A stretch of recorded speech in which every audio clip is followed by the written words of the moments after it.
Hey yo, what's up, y'all? Super fan, I'm back here on another Genshin Impact story quest, and today we are going to be doing That very unreliable weapon Xianyun, is aka worse than Cloud not carrying Retainer's one at all. story quest.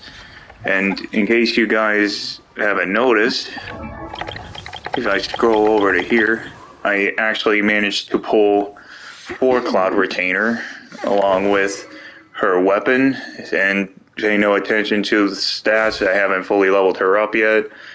But anyways, we are going to definitely do her story quest, even though I was going to originally do an release, but I had some issues at life that I had to deal with. But other than that, I hope you guys are going to enjoy this story quest. And if you guys did, be sure to definitely drop a like and subscribe to the channel if you guys want to see me do more story quests and future updates. Anyways, guys, let's go and jump in.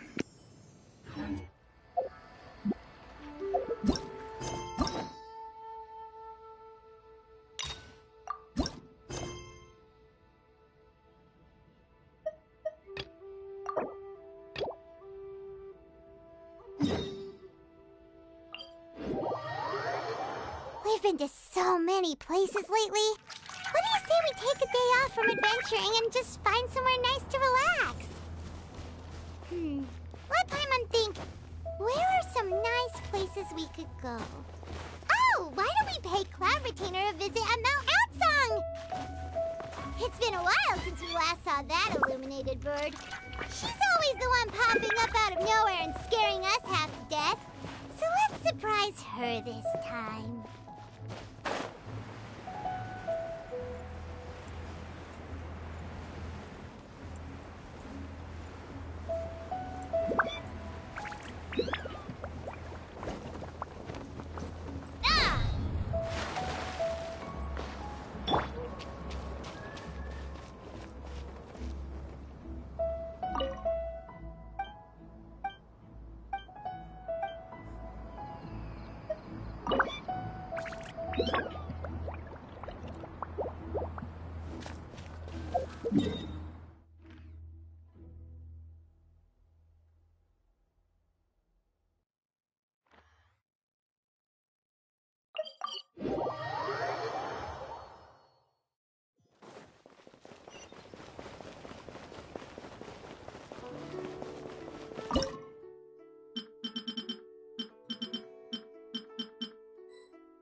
Everyone hold it! Illusion shattered!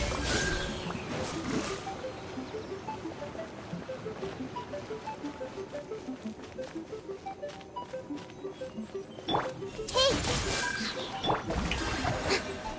Ah! Time to shine!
Everyone hold it!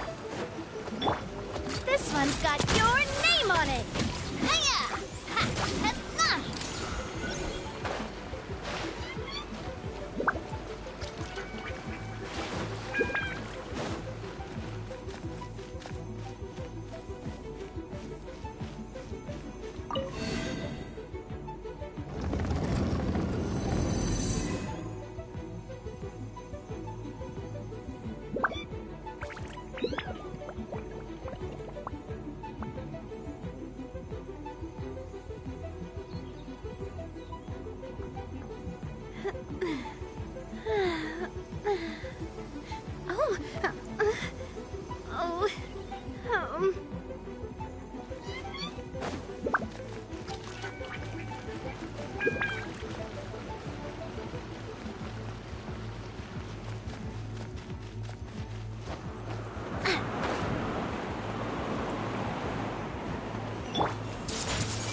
Shine down!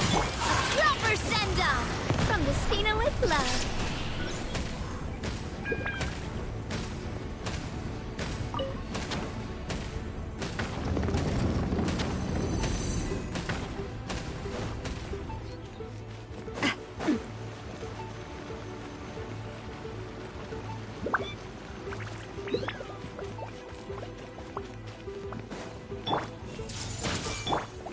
There is no escape!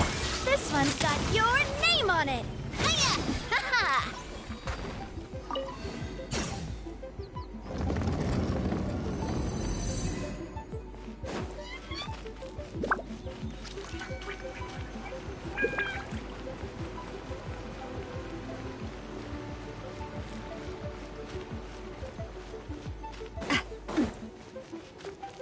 Hup.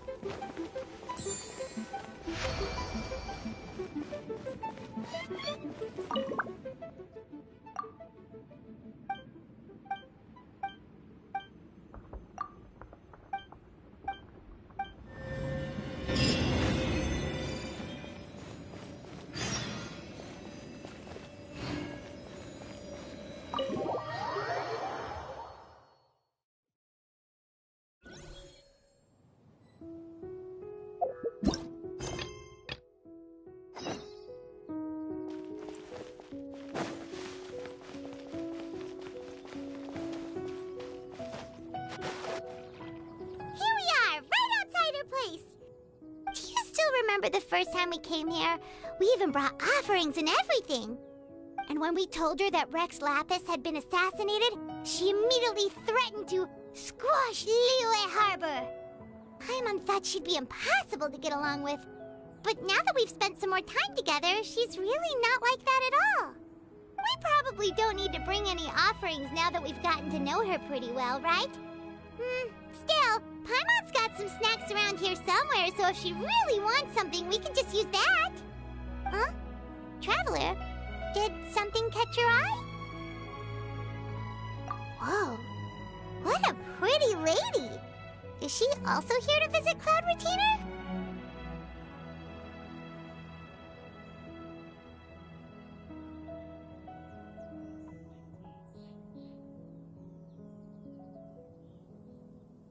Yeah, you're right.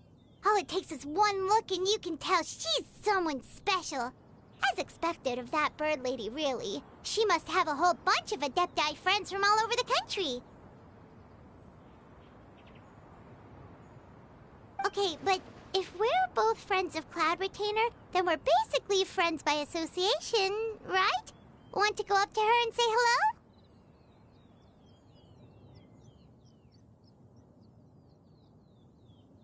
Helping you make more connections is a part of Paimon's job as your reliable guide. Paimon's got this.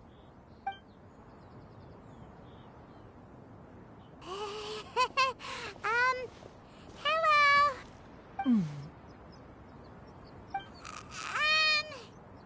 Paimon is Paimon, and this is the Traveler.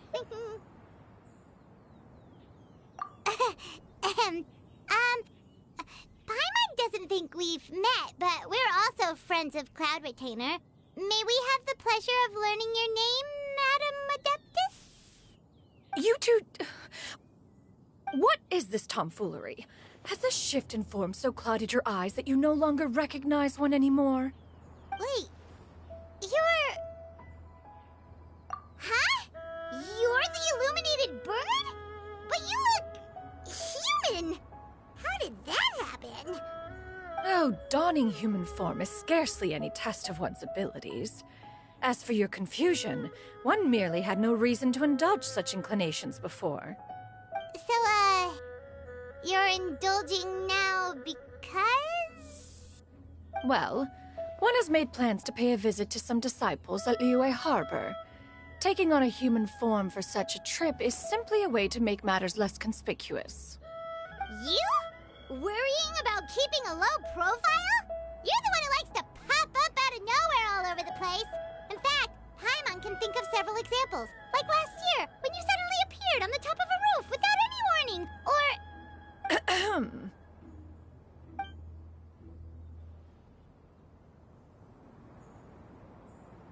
Hey, didn't we agree not to bring that up unless she asked? Oh? So you have taken care to follow the proper rules of etiquette after all. Most commendable.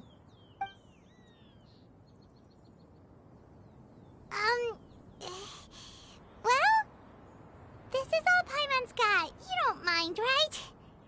One has never found oneself lacking in basic comforts. On the contrary, it is the gesture that one values above all else. So long as you've shown proper respect and consideration, the quantity or quality of the gift is but a trivial matter. That kinda makes Paimon feel a little guilty for trying to keep them for herself. Anyway, where were we before you reminded Paimon about the gifts? Ah, right. So by disciples, you must mean Ganyu and Shenhe. It's also been a while since we last saw them. Maybe we can come too. One planned to extend the invitation even if you had not raised the matter yourself. Shenhe and Ganyu should be quite pleased to see you again. However, one would first inquire as to the reason behind your visit here. You have cause to seek one's company? Yeah, we just found ourselves missing you and wanted to see how you were doing. We were hoping you'd tell us one of your stories. Who knew we'd run into your human form while we were at it? Is that so? If there are no urgent matters at hand, then let us make haste for Liyue Harbor. Ganyu is likely still working at Yuehai Pavilion, so that shall be our first stop. Sounds great! Then let's all go to Liyue Harbor!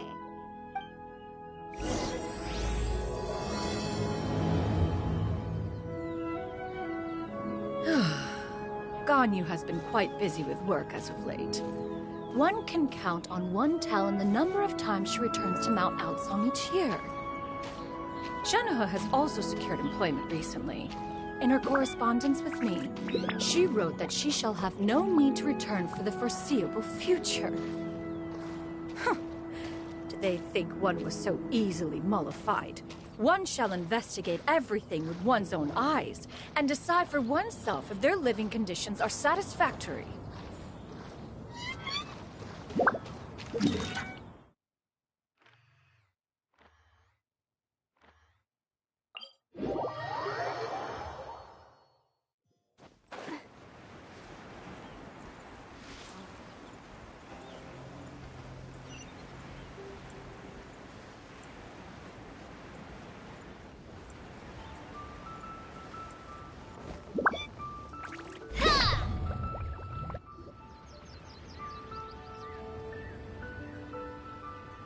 We're almost at Weihai Pavilion!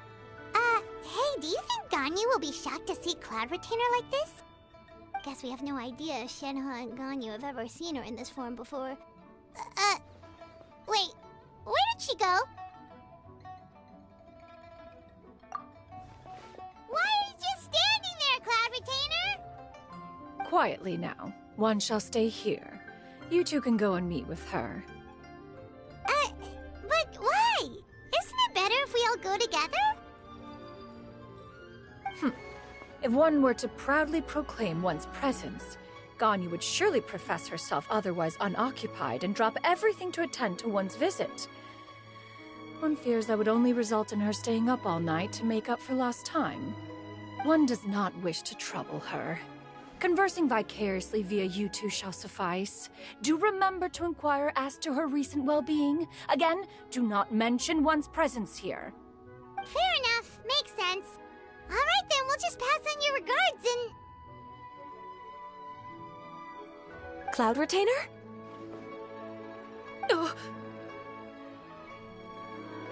Oh! Busted. Is that lady someone you know, Ms. Ganyu? She is indeed. I'm sorry, Huixin, but could we delay the upcoming meeting for a little bit? I believe my schedule today is quite full. Although, perhaps I could move some work to later in the evening. Oh, not to worry, Miss Ganyu. I'll make the necessary arrangements right away. Thank you, Huixin.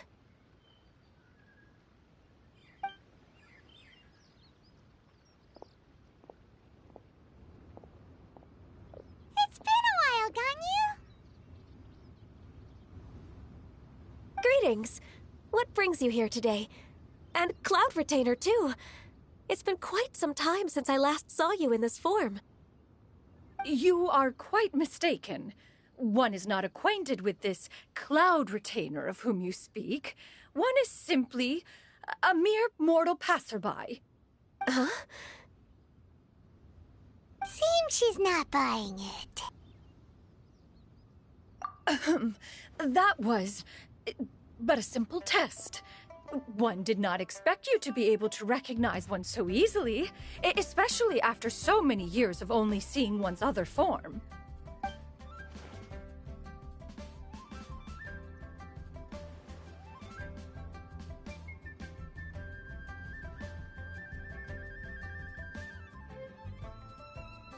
But recognizing you is, my responsibility as your disciple.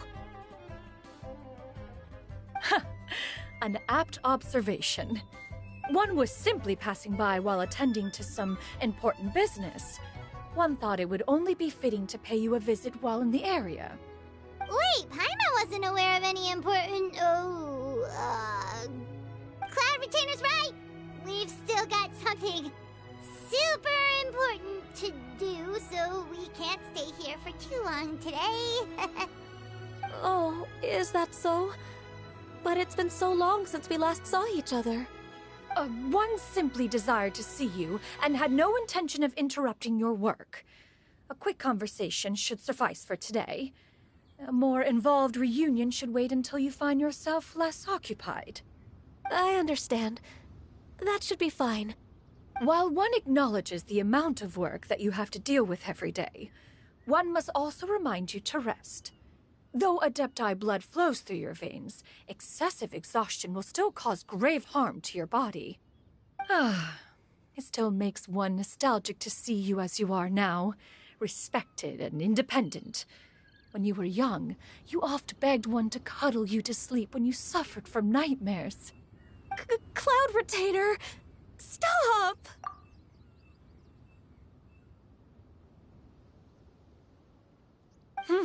If you insist.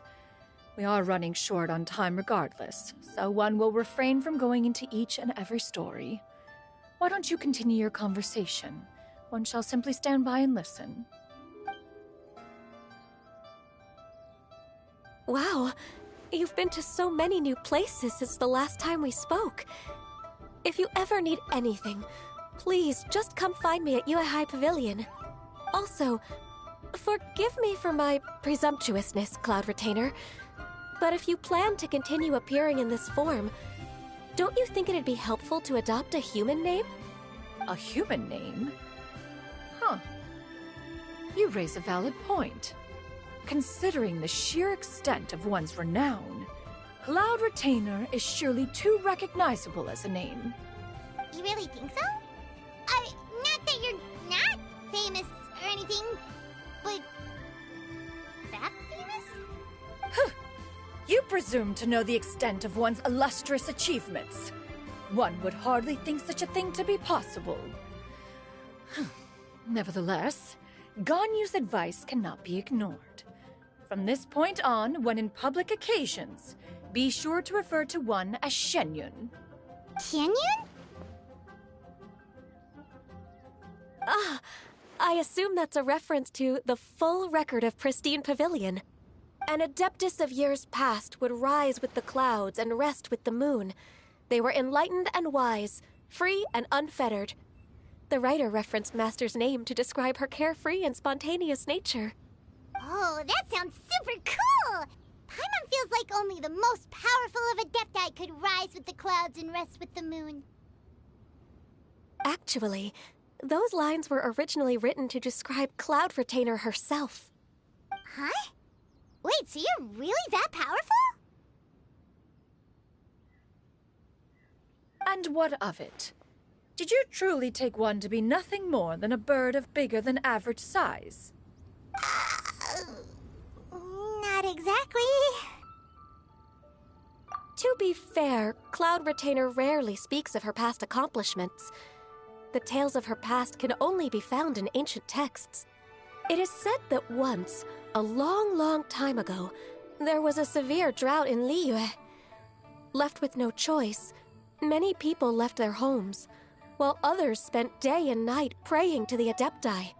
Although I did not live through such tragedy, simply reading about it is enough to gain a visceral understanding of all the pain and desperation during that time. On top of the drought, a noxious gas also began to spread through the land. If not for Cloud Retainer's efforts, much of Liyue would be nothing more than a barren wasteland today. The books had this to say about what happened. Upon arrival, the Adeptus borrowed the wind to retain the clouds. Immediately, the clouds gathered together, and abundant rain burst forth from the heavens. Drought and plague were both driven away, and the people were saved. Wow, that's incredible! Mortal records add embellishments to dramatize past events. One did merely what one ought, and even if one had not interceded, the other Adepti would surely have stepped in to help. Even so, you stopped an entire drought! Can you really control the weather like the book said? Oh, Paimon suddenly has a lot more respect for you.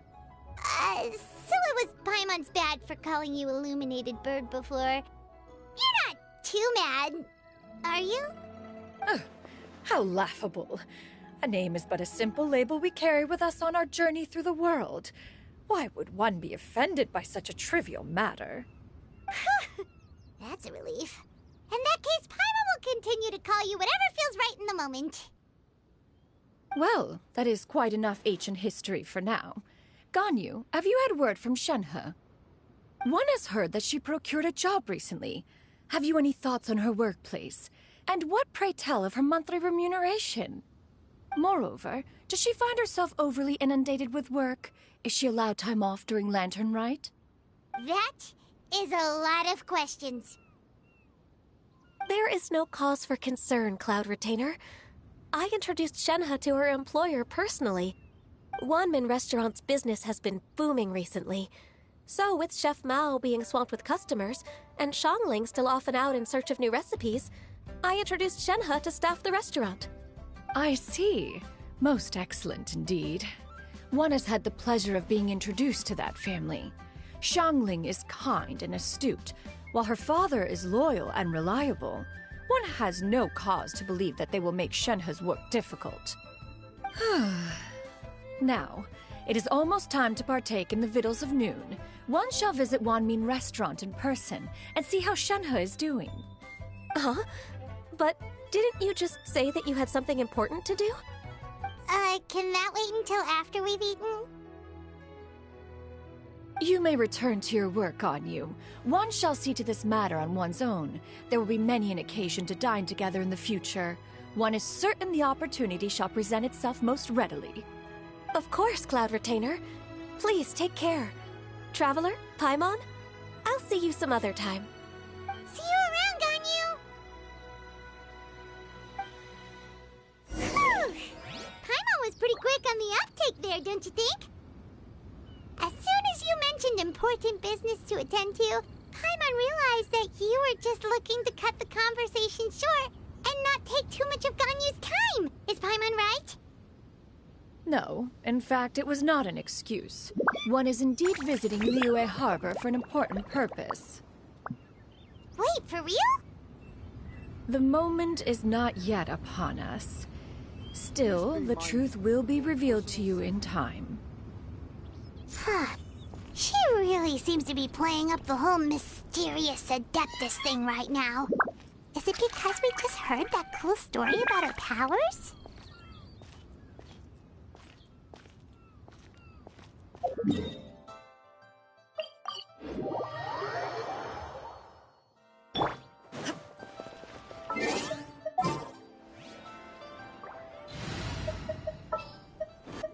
As per our contract.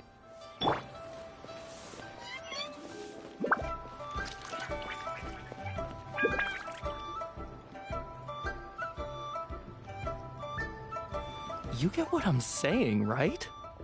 Yeah, how can I not? Not even fine food is enough to distract from the presence of a fine lady, eh? Oh, I'm far more interested in getting her details than ordering any dishes. Hey, how about you ask her? You do it! No. I think you should. Wait, she's coming. What can I get for you today? Greetings, miss. I was just wondering if you'd be willing to... What would you like to order?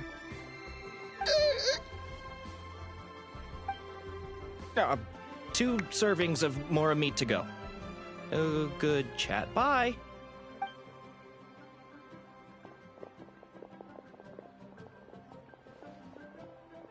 Shenhe! Welcome. It's been a while. May I take your order? Don't welcome us as guests and greet us as old friends in the same line. It's weird. Mm-hmm. Oh, and this is? This is Miss Xianyun. Master? Huh? One does not recall ever revealing this form to you before. How were you able to ascertain one's true identity with such ease? I've trained and lived with Master for more than 10 years. I would recognize you no matter what form you take. You... Is something the matter, Master? Hardly. One simply learned of your employment from your letter and came to check on your well-being. And check out the great food, too! Indeed. It's almost lunchtime. My apologies. I'm still on the clock and can't talk for very long. Well, if it isn't the Traveler in Paimon, are you here for Shenhe? The lunch rush isn't in yet, Shenhe. So I've got things covered for now. Go ahead, sit down and enjoy some time with your friends. I'll let you know if things pick up. Thank you, Chef Mao.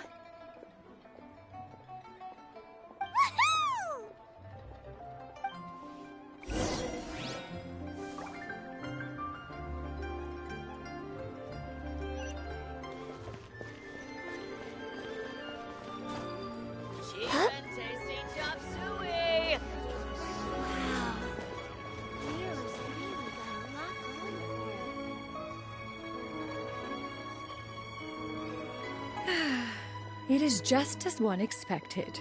The owner of Wanmin Restaurant is indeed a most reasonable and accommodating human. Still, the work here entails dealing with quite a varied group of people. Has this been difficult for you, Shenhe? It's been manageable so far. I sometimes run into strange people, but I have figured out a way to deal with them. Seems like you've been making progress. So by dealing with them, you mean... First, I try to talk sense into them.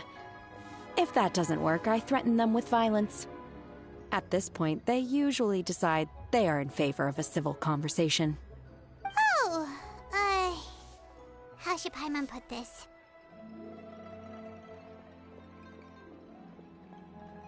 Oh, a sensible plan. One is gladdened to see you integrate so well into human society. And you, Master? How have you been? Simply marvelous. Though Mount Outsong has scarcely enjoyed your presence recently, one has hardly found the pleasure of one's own company to be lacking. I see. Oh, just as expected of Master. I have missed Master quite a bit too. Even though work has been busy lately, I've already had a conversation with Chef Mao about taking some time off soon to visit Master. Oh, you did? Do make note of such matters in your letters in the future. There's hardly a need to keep one in suspense. Whoa, her mood shot up just like that. By the way, Master, since you are in Liyue Harbor, have you had the chance to visit Ganyu? Indeed. She is similarly preoccupied with her work. There was time only to exchange a few simple pleasantries. Ganyu told us the story of Cloud Retainer's name. It was amazing. We never knew how powerful she was before. I see. In that case, allow me to also share a story about Master's past. Oh? Is that a problem, Master? I believe this to be a good topic of conversation. No, not a problem. One was simply caught off guard. But no matter. Please, proceed. One is most curious to see how much of one's own conversational prowess you possess. Master once participated in a race against Mooncarver. After Mooncarver lost, he insisted that Master's ability to fly gave her a natural edge in such a contest. In response, Master agreed to forego flying in return for being able to use one of her devices in the race. Mooncarver accepted, only to find Master with a brand new device on the day of the contest. Huh, what kind of device was it? It was a mechanical vehicle made out of iron. What was it called again? Oh, an electro-powered bicycle? Oh, you refer to the bicyclical Thunder Flashmobile. One spent 49 days conceptualizing and crafting it. It need only be infused with adeptal energy, and it can cover thousands of miles in one day. Oh, it boggles the mind why Mooncarver ever supposed he might best me in a contest of locomotion. Though he sprinted with all his might, he could barely keep up. Alas, the one flaw of my mechanism lay in its weakness against mountainous terrain. One was thwarted mere seconds from victory, when it was thrown off course and failed to make it across the final stretch. Truly a most unfortunate turn of events. Anyway, do go on, Shenhe. Master, that was the end of that story. Is that so? Huh. With you gone, one has seldom felt the desire to call upon those old fossils for another contest. What is a race without spectators, after all? Have you been lonely, Master? Lonely? Huh. At one's age, entire human generations come and go in the blink of an eye. Even one's own self-directed musings can span several days and nights. 'Tis a most foreign sentiment. The mere mention of it is preposterous.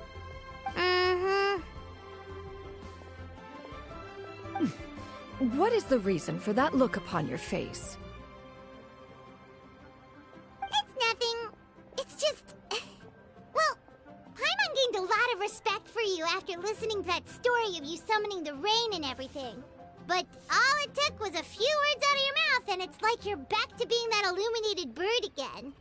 I was just a little bit confused. Which one of the two is the real Cloud Retainer? To me, they are both, Master. One is the Master that's widely revered by the people, while the other is the Master that I respect and adore. Huh. One finds oneself exalted yet again with sweet words of praise and flattery of a most extravagant nature.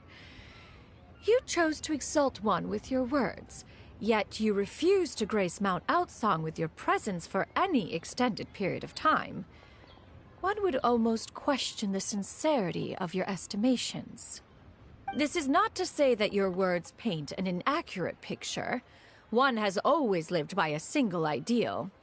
Eschew all action and abide by no rule. One does as one pleases and speaks as one pleases. Others may critique or praise as they see fit, yet one places little weight in such judgments. She got like, what, 2 sentences of flattery from her disciple, and it's as if her ego is about to burst. Do you have any empty tables?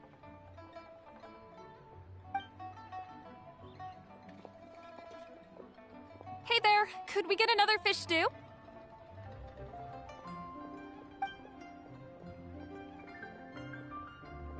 I'm hearing more guests come in. I should get back to work. Alright, good luck with the lunchtime rush, Shenhe. I'll try my best.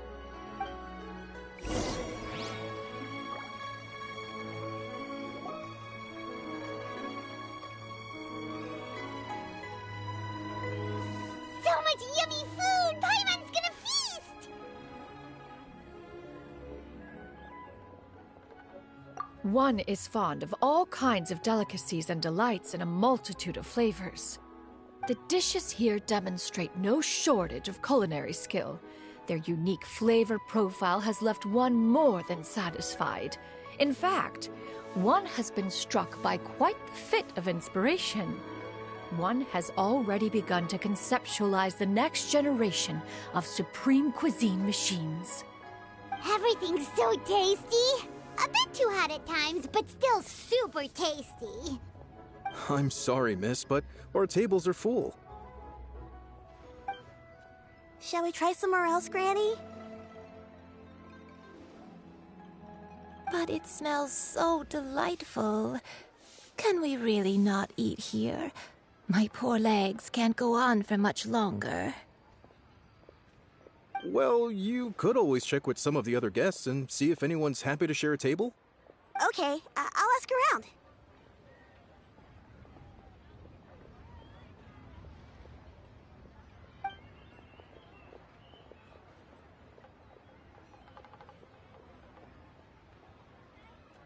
Excuse me.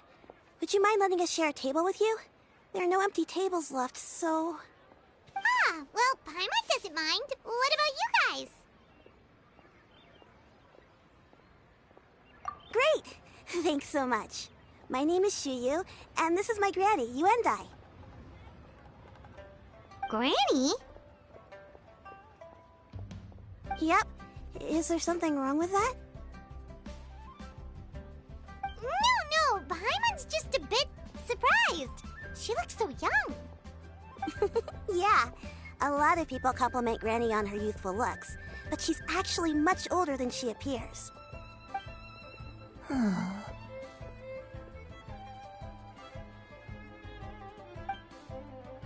Granny, why don't you take a seat? Come on, it's not polite to stare. Huh. Have we met before? No. 'Tis a fated meeting, then. Please, take a seat. What would you like to eat, Granny? I can order for you. I want braised earthworms. They always pop up out of the ground after a rainstorm. No, not this again. Granny, there's no braised earthworms on the menu. Braised earthworms? Well, that sounds weird. Do people actually eat that?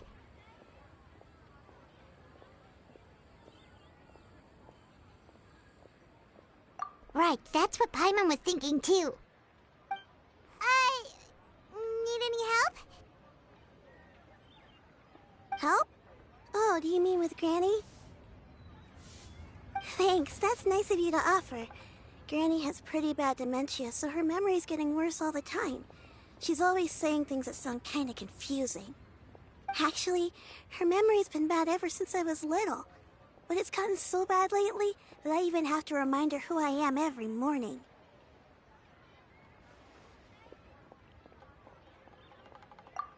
They died young. It's just me and Granny now. Oh, but it's okay. Don't feel bad. Granny loves me a lot, and I love her a lot too. Sure, it's hard at times, but you just gotta make the best of the life you've got. Wow, you're really tough for your age, kid. You're too kind. And me? Oh, what about me? You're tough too, Granny. Plus, you're really gentle, and you're always there for me.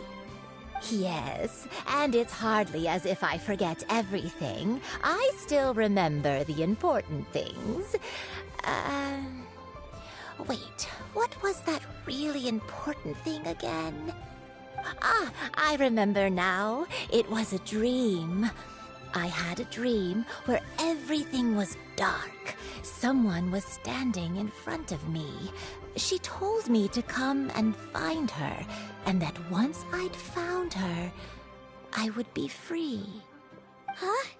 That sounds super important. But how come you've never told me about it before? It was just a dream, so I forgot about it. But I'm in a good mood now, and somehow I remembered it again.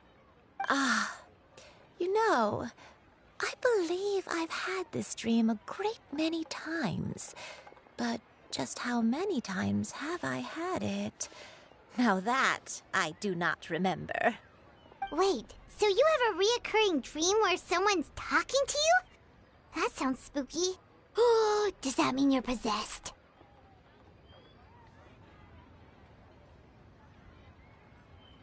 Unlikely. Her eyes are clear, and her breathing remains calm and level. One sees no signs of possession. Are you sure? Who do you take me for? Is one not an adept? Am I not an expert? Huh, you're right. Paimon almost forgot you're the expert. In that case, do you still remember what the person in your dreams looked like, Granny? Not anymore. Although, I have a sense that she looked rather like me. But not as I am now. My younger self. A younger version of Granny? This is just getting weirder and weirder. What is going on here? As one said, fate must have brought us together. You may leave the situation to me. Are you sure? So, what are your names? Paimon's Paimon.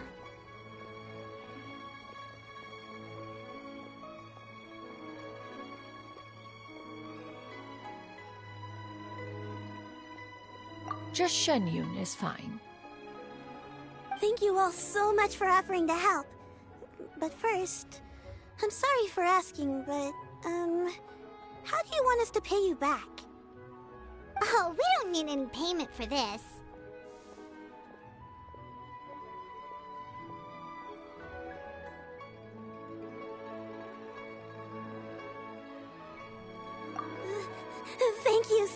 much. You're welcome. But Miss Xianyun, what exactly can we do to help out this granny? All we have to go off is that dream. Where do we start? That is elementary. Since her dreams portray her younger self, then we shall retrace the steps of her youth. Once we have revisited those places, her memories will likely return. Sounds like a plan. So, Granny, do you remember which places you went to when you were young? Why, of course I do. The heavens above, the earth below, the wispy clouds, and the emerald mountain streams. Okay, taking that as a no. I might have an idea. Once, when I was really little, my dad told me the granny used to be a martial artist heroine who saved loads of people from a disaster.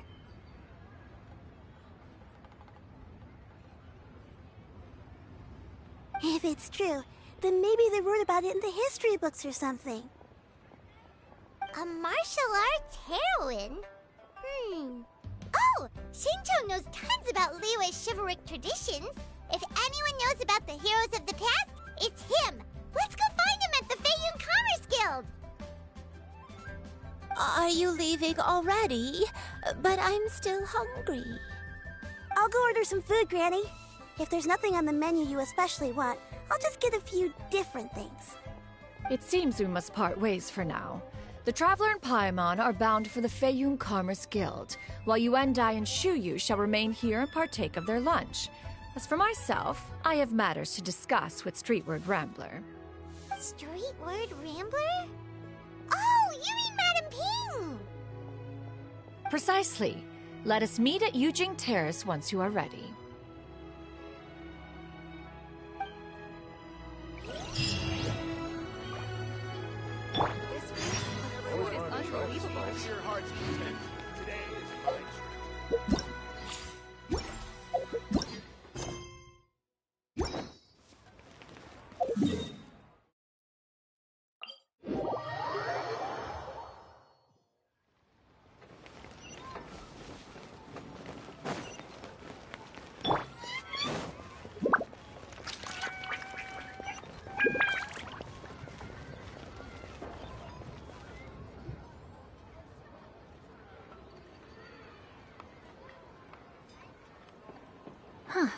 It's you two.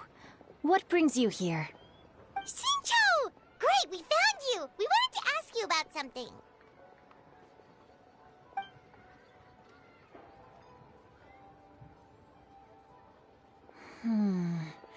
That's not a whole lot of information to go off of. I don't know if I can say for sure. I can't pinpoint her identity from your description alone. But considering her age, I am reminded of a nameless heroine who's been featured in various chivalric novels. Nameless heroine? That's right. The novels often speak of a great drought from 50 years ago. As the people suffered, a nameless heroine appeared and began to clear away evil spirits and bandit camps. The people idolized her, but never learned her name. All they knew was that she always acted alone. Later, though, she supposedly fell in love with a similarly noble-minded exorcist from Mount Tianheng. They were well matched in more ways than one, often fighting together as a fearsome duo of otherworldly strength. After the drought ended, the heroine and the exorcist left the public eye and began living a reclusive life in the mountains. All that remained were tales of her incredible accomplishments. The way this nameless heroine faded from fame into obscurity later in life is not too dissimilar from Miss Yuendai. I hope that's somewhat helpful. Thanks a lot, Shinto. We knew it'd be worth talking to you. It's nothing at all. Just something I came across while reading. I did do a bit of extra research on her story, but it was just out of personal curiosity. Well, Paimon still thinks that's super cool. Oh, wait, Shincho, if you've read up on her, do you know of any places often associated with her? Let me think. In the novels, the nameless heroine always appeared near one of 3 places. Wangshu Inn, the area just north of Jueyun Karst, and Xianyun Peak. Perhaps the real-life heroine who inspired the character was also often seen near those 3 places. That would explain why those locations appear in the various novels written about her. You're welcome. To be honest, I found some parts of the story confusing when I first came across it. If Miss Yuendai was indeed the original inspiration for the character, she may just be able to help me put the pieces together. It's rare for a chivalric hero to fade into obscurity during their lifetime, even after retiring from the public eye. But no one ever saw or heard from the nameless heroine again. There were even rumors that she became extremely ill. I've never understood why someone would go to such lengths to erase themselves from public memory. It's almost as if she was trying to hide from something. There's probably far more to the story than what's been written. We'll be sure to tell you if we manage to uncover the truth. That's a deal. Perhaps, behind the truth of it all, there lies a story more fantastical than any work of fiction. Paimon feels like we just learned so much from Xingqiu. A drought, a nameless heroine, a life of seclusion. Wait, why does the story sound super familiar? Oh, right! There's a drought in this story, too! Xingqiu, are droughts super common in Liyue or something? Well, they used to be. But people have long since developed methods to prevent them, like by cultivating the soil or digging canals. So while droughts do happen from time to time, they are rarely regarded as true disasters. The drought 50 years ago is probably one of the worst we've had in the last several centuries. The crops withered, the streams ran dry, and the monsters in the mountains became rabid and agitated. Countless caravans were attacked, and people who lost their homes came together to form bandit groups. What started as a natural disaster soon became a human tragedy as well. That sounds awful. Yeah, and that's exactly why the nameless heroine was so beloved. She must have been someone of true integrity, to do so much for the people while asking nothing in return. Still, as terrible as that drought was, it was nothing compared to the truly calamitous disasters that befell this land in ancient times. They say that back in those days, disasters were both more severe and more common. Only the strongest of Adepti could hope to dispel the ruin and devastation. Do you have any other questions? We're good for now. We're just going to head back and meet up with Miss Xianyun and the others again. Paimon hopes that Granny Yuendai will be able to remember more of her past. She used to be a great hero who saved many people. So sad that she can't recall any of it. Anyway, we'll be off now. See you some other time, Xingqiu. Thank you so much for your help. It's no problem at all. Safe travels.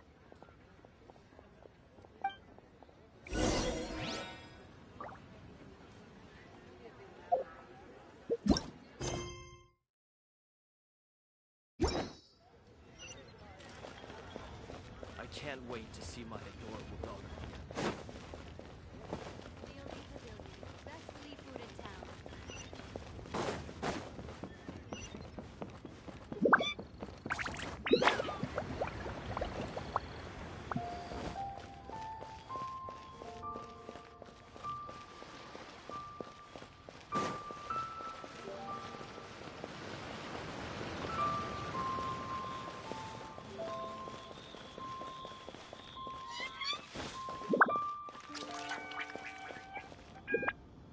I have recorded the tune that you requested. I hope it will be of help to you. Oh, thank you. Straight word, Ping. What has amused you so? Oh, it's no serious matter. I was just reminiscing about the last time I saw you in this form. Time has wrought such change in this world, and yet you appear just the same as ever. Time has little bearing on one's existence, nor has one keenly felt its effects whilst dwelling at Mount Outsong. Nevertheless, Ping, one would like to seek your counsel on a personal matter. Oh, why so formal all of a sudden? I must say, you're making me a little nervous. What is it? Well, the inquiry is as such. Approximately how much more would one need to afford a comfortable life in the harbor, not unlike the one that you yourself lead? It does not require as much as you may think. Still, do you mean that... Clavitainer, Madam Ping! What are you two talking about? Nothing save for some trivial matters. Have you unearthed any useful details?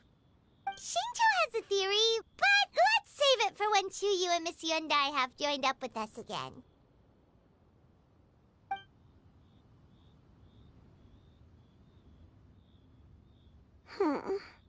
Do not be troubled, young lady. Here, have some tea. Thank you so much. What do you think, Chuyu? Does it match up with what you know of your granny? According to the story, the nameless heroine eventually fell in love with an exorcist from Mount Tianheng. Maybe that's my grandpa. I don't have many memories of him, but there was this one time I found a box in our attic full of a bunch of weird sigils. I think so too. Granny might remember something once she's returned to a familiar place. What marvelous tea. I can taste the dew's sweetness in this cup. It's as if I was taking a stroll in the mountains, thoroughly one with nature and at peace. Is that so? Then please drink as much as you like. There's no need to hurry. At our age, it's always nice to slow down and take the time to appreciate pleasant conversation among friends. Thank you.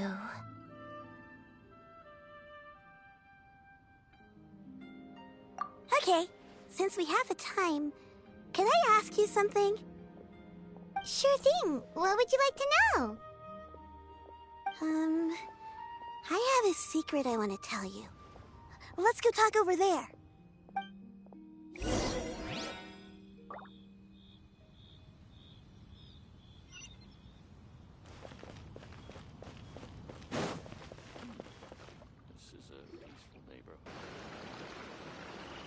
What's wrong, Chuyu? Well, I've been kind of meaning to ask ever since we started talking in the restaurant, but are you guys all adepti in disguise? Oh! About that.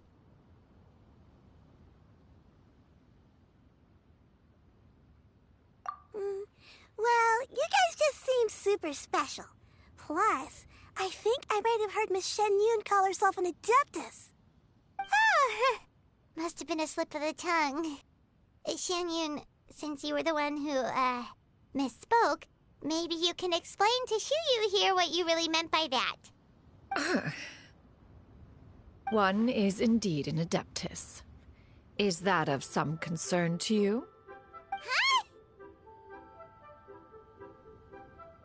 I knew it.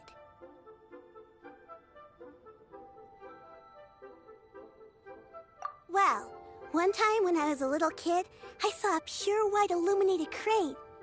I had this super high fever, and Granny wasn't around. I was feeling all icky and gross.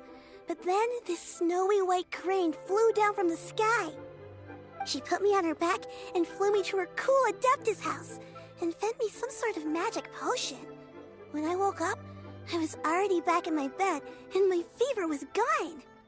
I really wanted to thank her, but I was too sleepy to stay awake, so I never got the chance. So, I just kind of wanted to ask if maybe any of you have ever met an Adeptus like that? A pure white illuminated crane? The only two we've ever met are blue and white and black and brown. Have you ever met one that's pure white, Clavitainer? Never has one met an Adeptus with such features. One surmises such a description is but a hyperbolic embellishment that oft results from narrative accounts. That's weird.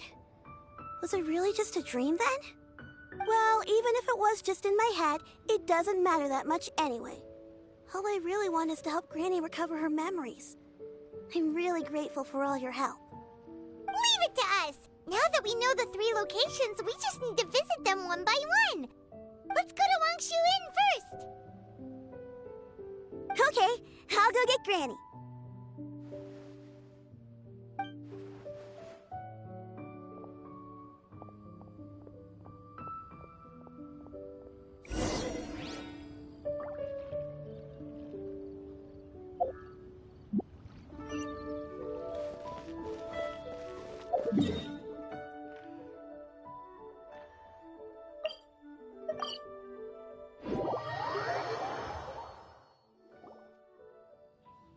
Wangshu Inn. Wangshu Inn. Do you remember this place, Granny? Yes. The fish here is very delicious, and if you look out into the distance, you can always spot a bird that's been left behind by its flock. I believe I used to have a room here. It had a window. Yes, I spent a lot of time looking out that window. Which room was it again? Let me look. I'll come with.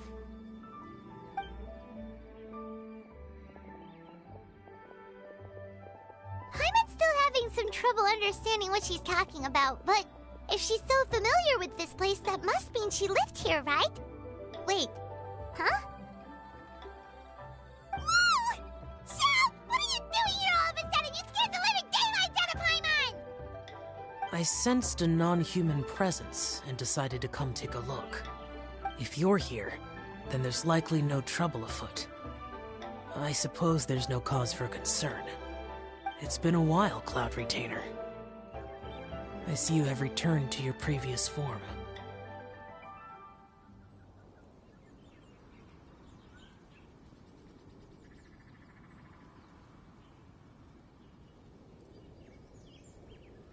I have indeed. I fought alongside her in this form on many occasions during the Archon War. Oh, wow! What was she like during the war? Oh, wait, let Paimon take a guess. Was it anything like this? Behold, the glory of one's newest invention, the Bang Bang Continuous Fire Mechanism. Hands up and surrender, or be prepared to face the full might of the Adepti. An impressive imitation.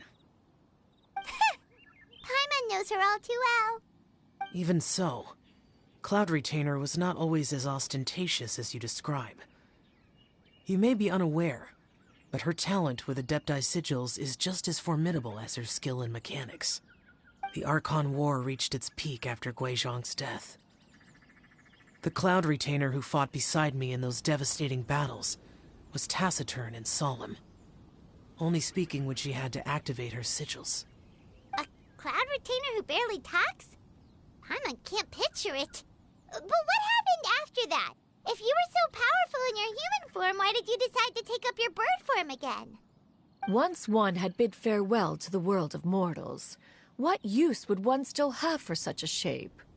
When dwelling between mountain and forest, away from the struggles and troubles of the mortal world, a mortal form is hardly the most fitting of choices. After the war, Cloud Retainer retired to Mount Outsong, only revealing herself to the occasional visitor, and always in her avian form. Although I do believe there was an occasion some 30-odd years ago, when she decided to don her human form. I believe it was for the purpose of... One believes there is little need to relive bygone matters. Granny, are you okay? Back then, at this place, Perhaps this conversation should end here. I shall take my leave now. Should you encounter any trouble, You need only call my name. However, given that you are traveling with Cloud Retainer, I trust you are in good hands. Everyone! I think Granny is finally beginning to remember her past. Slowly now, calm your mind and recount what has been recalled. A long time ago, I stayed here to recuperate from my illness. Huh. So what Shinto said was true! You did fall ill! Was that why you went into hiding? I don't remember. I'm very sorry, but I can't even remember the name of my illness. The only thing I can remember is that it took a great toll on me, and there was no cure for it. I was confined to my room in Wangshu Inn, where I spent many days unconscious. I'd come to every once in a while and stare at the migrating birds outside the window. It was a solemn sight. I remember crying, but I'm not even sure I knew why. One day, I met a traveling merchant. Upon hearing of my illness, he sold me a bottle of soul-revitalizing tea pills. He told me that the pills were concocted using Adepti blood and could be used to alleviate my symptoms. Sure enough, I made a full recovery. My illness remained dormant for several decades after that.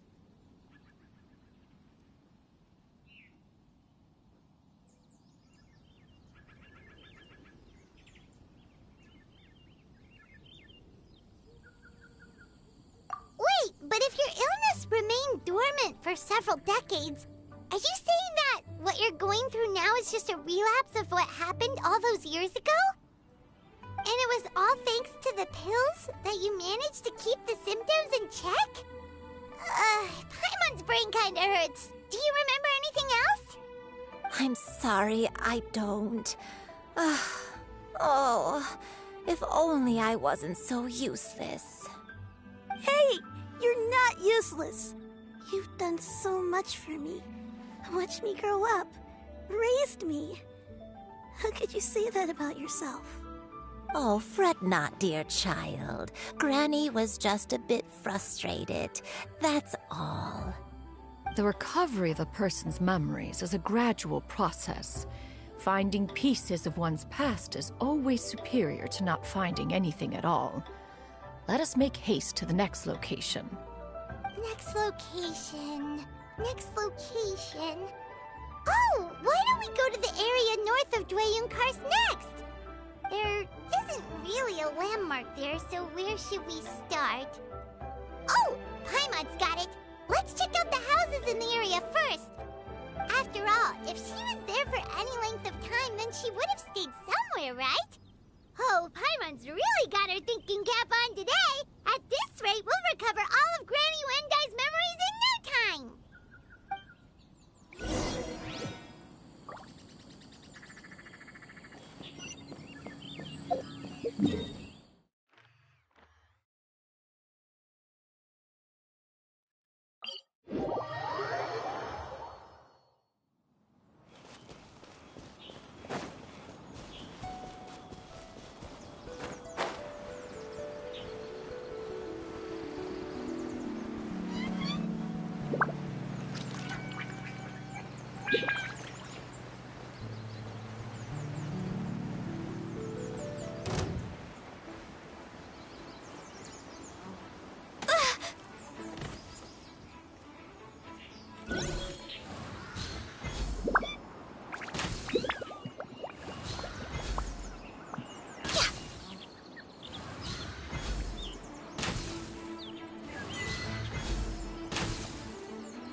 don't remember this place at all. I don't think I've ever been here before. Still, I was thinking, this place feels perfect for a game of hide and seek. Huh? Why a game of hide and seek? I'm not sure. Maybe it's because I used to play that game a lot with Xianyun when she was younger. I don't remember playing it that much. Are you sure about that, Granny? We only played a few times, and we stopped once we realized that was no good at the whole seeking part. Ah, is that so? Then I must be mistaken. Not here then. Let's try somewhere else.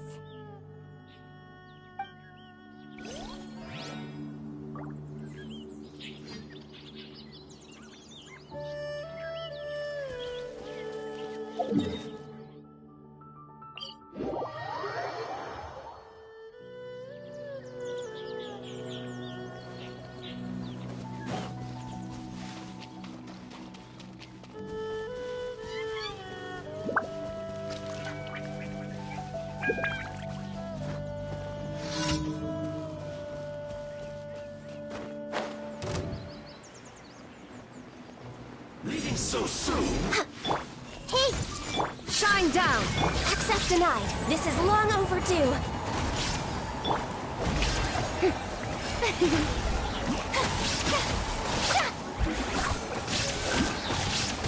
No escape! Let my name echo in song! Can't run from death.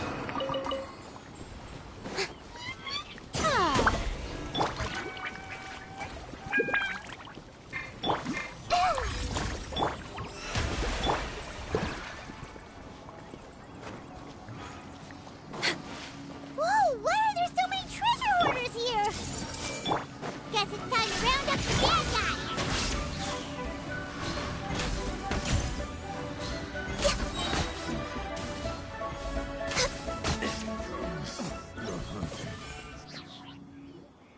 Do you remember anything about this place, Granny Wendai? Let me think. I feel like I've been here before, but I don't think I stayed here too long. I might have just rested here briefly before continuing on my way. Got it. That's okay. There are still plenty of other places we can check. Wait a second. If I remember correctly, I believe I brought... Ah, yes. I brought some sweet snacks with me. Go on, take some. You need to eat a lot if you want to grow big and strong. Oh, thank you! Then Paimon will help herself.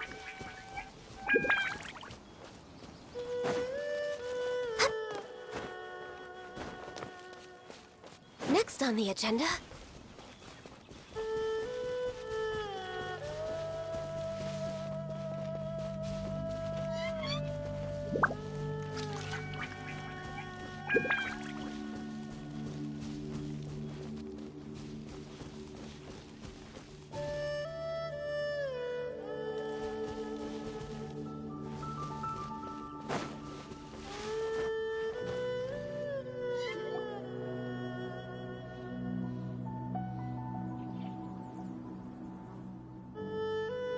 Paimon sees an abandoned house! Why don't we take a break over there? This place... it's...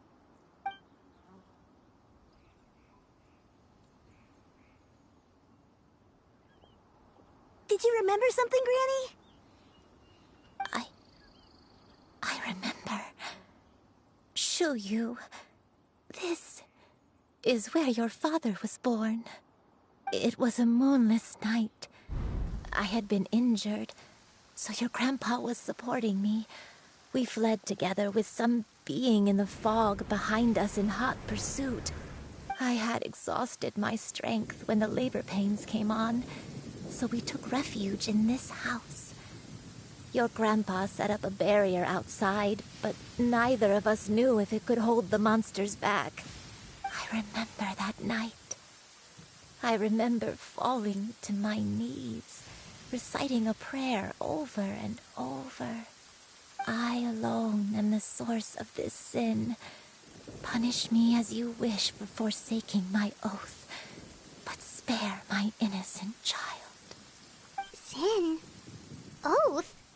Did you do something wrong? I don't know. I don't remember. I only remember praying in the darkness with all my strength until the sun finally rose again and the fog cleared out. Eventually, the house was filled with the sound of my baby's first cries. That baby was your father. I remember I clutched him tight to my chest and wept tears of joy. It was the first time I'd ever felt such happiness in my life. My dad? He was my pride and joy, and so are you, Xianyun. You're so much like him, and I love you both so much.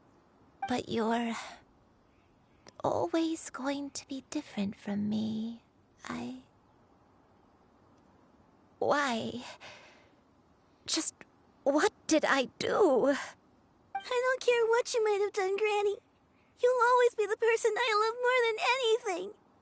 You're too sweet, Xianyun. I'm lucky to have you with me. If not for you, I would not have had the courage to come here, to try to remember what I had forgotten. All right, let's not stand around any longer. There's one place left, yes? Let's go take a look. If one recalls correctly, the next place should be Xianyun Peak. Yuandai, how fares your health? I may be a bit slow, but I'll do my best to keep up. I'm sorry to keep everyone waiting. Climb on. I shall carry you to the top. Oh, such lightness of weight. All those who grow old grow frail in the end, do they not? First, you lose your memory, then your health. Eventually, you end up losing everything. My only wish is to depart this world with a lucid mind, to free myself of this torment and the burden it places upon others. Fret not. You have my aid in this endeavor.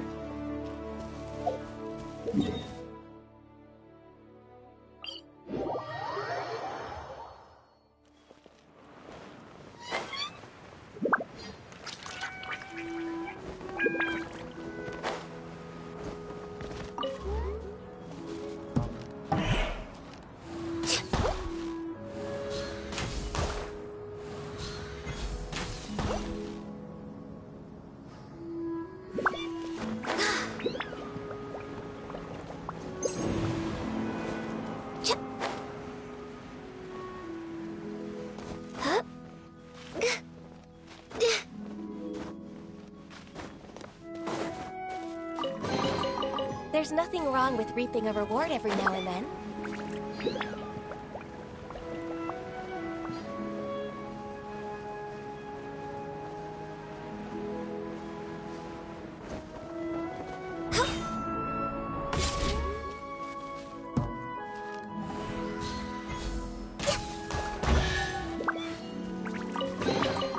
Beautiful treasures are a cause for great happiness.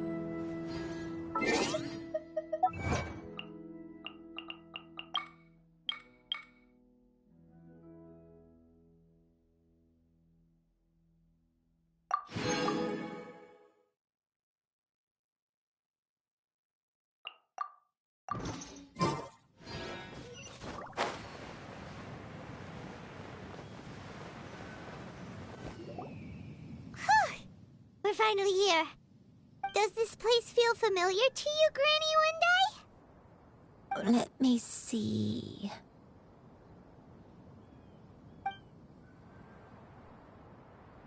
How strange. Have I lived here before?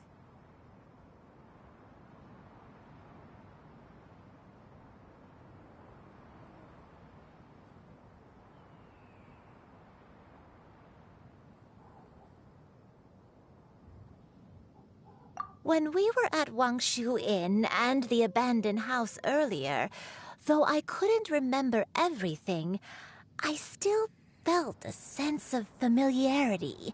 I could easily picture myself in those places. But here, I don't have that feeling. Perhaps I did come here in the past, but it just didn't leave a strong impression on me. But did the stories get it wrong then?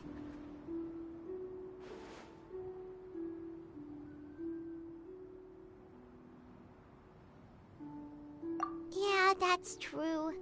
But they're also the only thing we have to go off of. Paimon was hoping this place would jog Granny Uendai's memory just like the others. I'm sorry to disappoint you two. It's all right. We're not going to give up yet. We'll figure something else out. Just you wait. Thank you. If only I could remember. Huh? That way. What's that mountain? Oh, let Paimon look! Huh? Isn't that Mount Outsong? Looks like we've come full circle. Mount Outsong. Mount Outsong. Granny, are you okay? Don't push yourself, Granny. It's okay if you can't remember. You shouldn't do something that makes you sad. Mount Outsong, What am I really? Mount Outsong holds some familiarity to you? It does, but I can't go back. Are you feeling unwell? My head, it feels all heavy and dizzy. What is wrong with me? Cloud, Miss Xianyun, is there anything you can do? Let us go to Mount Outsong. But... Fret not, all will be well. You and I, you have already given more than enough to the pursuit of this endeavor. You may leave the rest to me. I've prepared something that can aid you in suppressing the fear in your heart and restoring your lost memories. It currently resides at Mount Outsong. Wait, really? When did you do that? I never leave anything to chance. All will reveal itself when we arrive.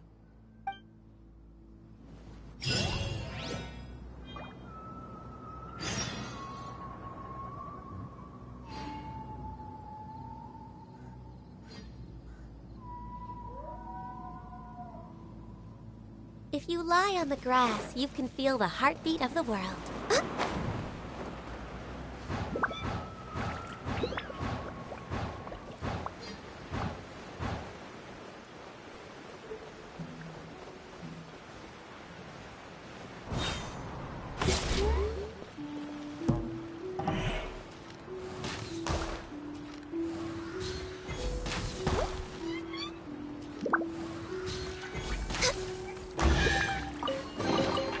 Perhaps whoever left these behind was also fulfilling a contract.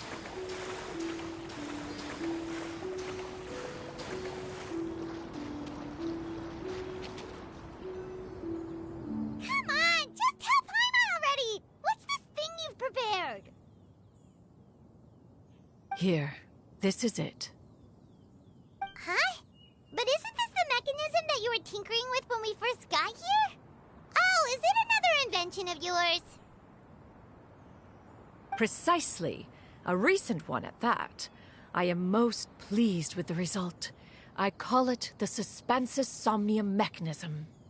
It periodically releases a soft breeze, which when paired with a gentle adeptal tune, can help the listener subconsciously relax and even enter a semi-hypnotic state.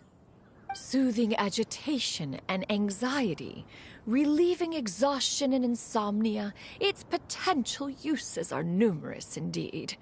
And of course, it can also aid in the recovery of lost memories. Whoa, what a cool gadget! But if you had it all along, why did you keep it to yourself until just now? We could have come to Mount Outsong right off the bat and saved Paimon a lot of floating! How preposterous. Had Yuendai not recalled much of her past through her own efforts, the device would have nothing to draw upon. We Adepti can only help those who first resolve to help themselves. Had she lacked such determination and strength of character, one would have little to offer in way of assistance. Paimon thinks she gets it now. Hey, what's that other thing? As previously mentioned, a gentle adeptal tune is required to take full advantage of the mechanism.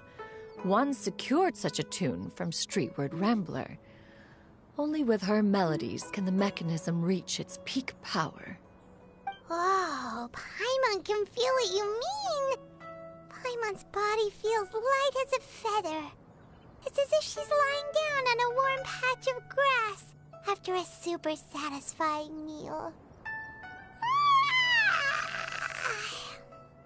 And you, Yuendai, is the mechanism helping you to relax? It appears she has already succumbed to the depths of reverie. Come, join one on this side. We shall give her some time to herself.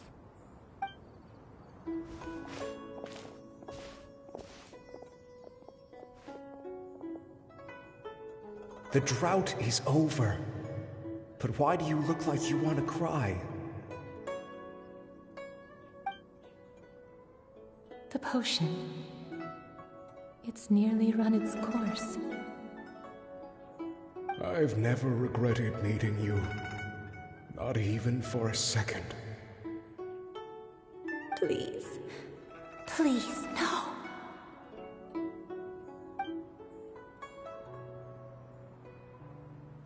Have you forgotten? This is the world you left behind. One of gentle breeze and morning dew, perfectly straddled betwixt the realms of heaven and earth.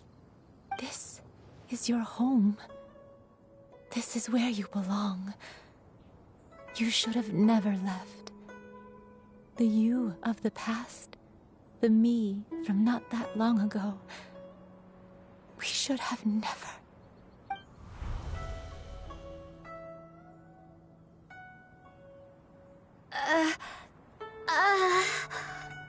So that is the truth. No wonder this place is so familiar. Granny!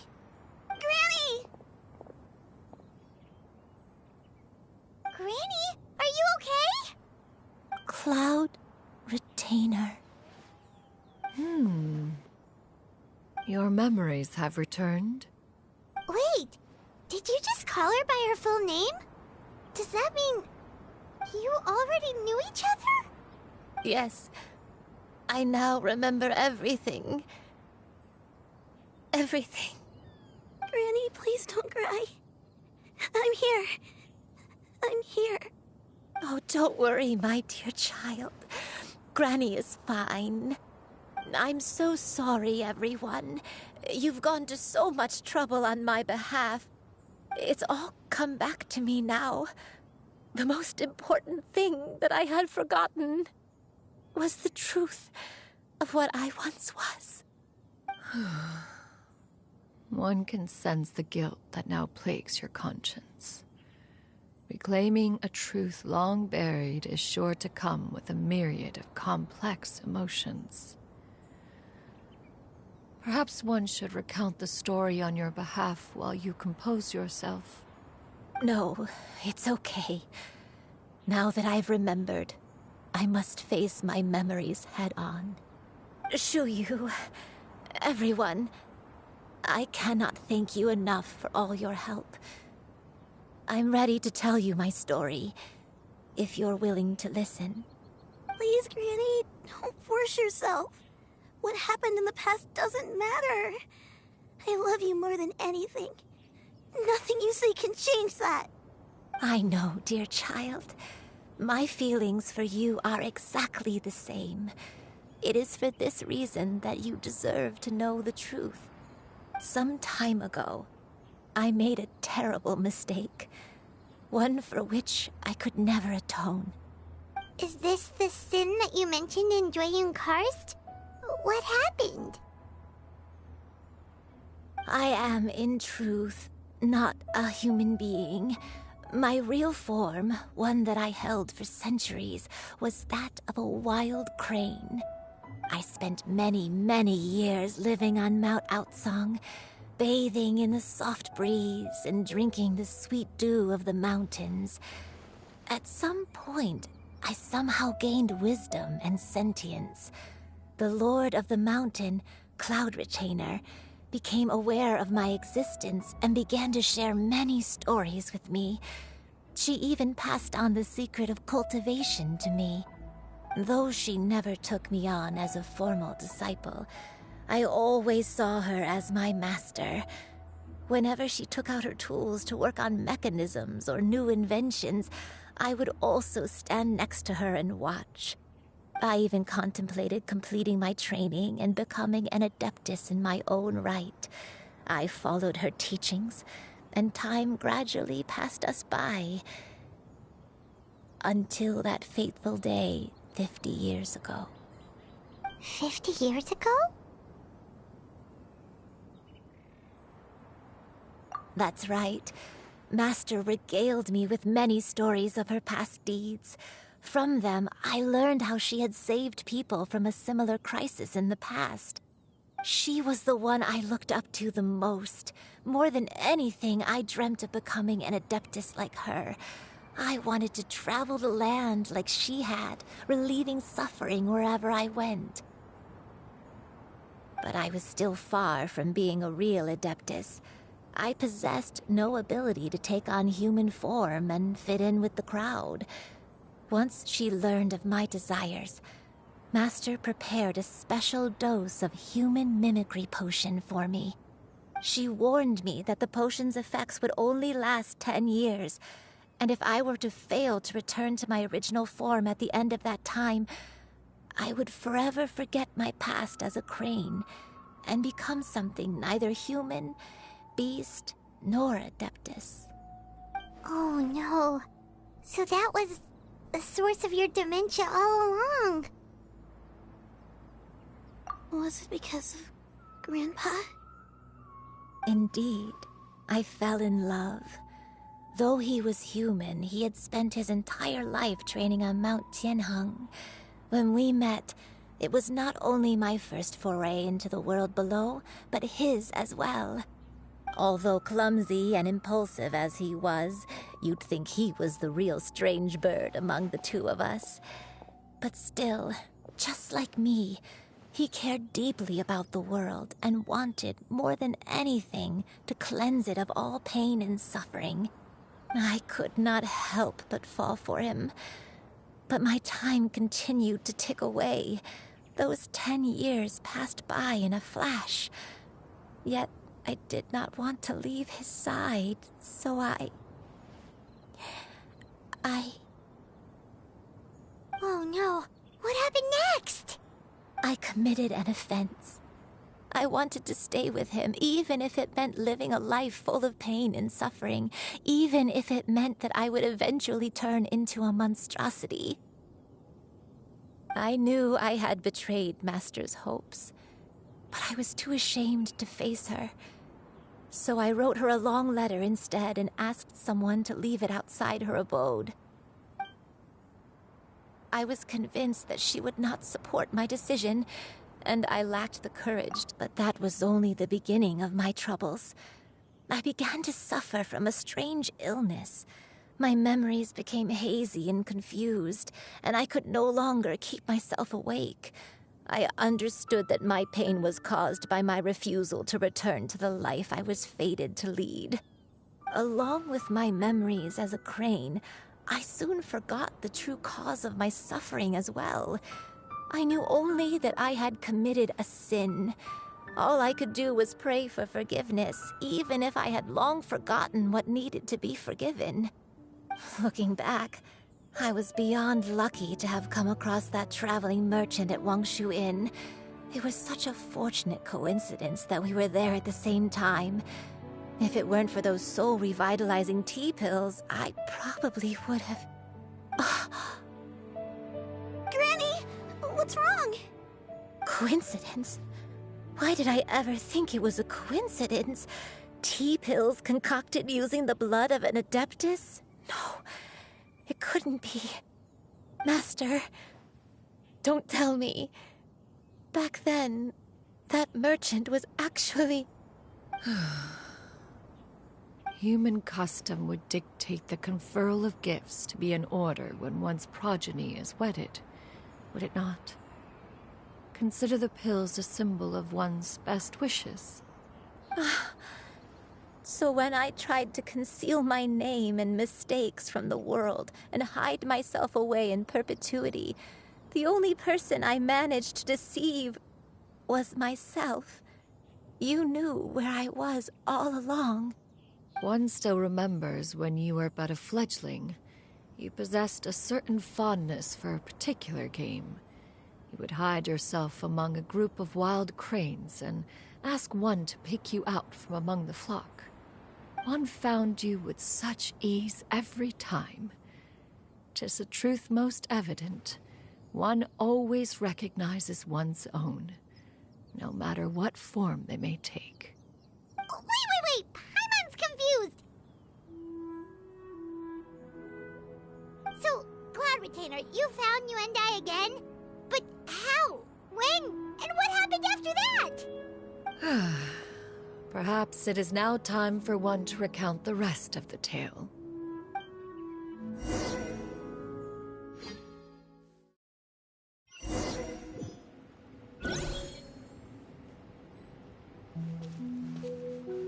One was furious upon receiving your letter. Seized with anger, one set out to bring you to your senses.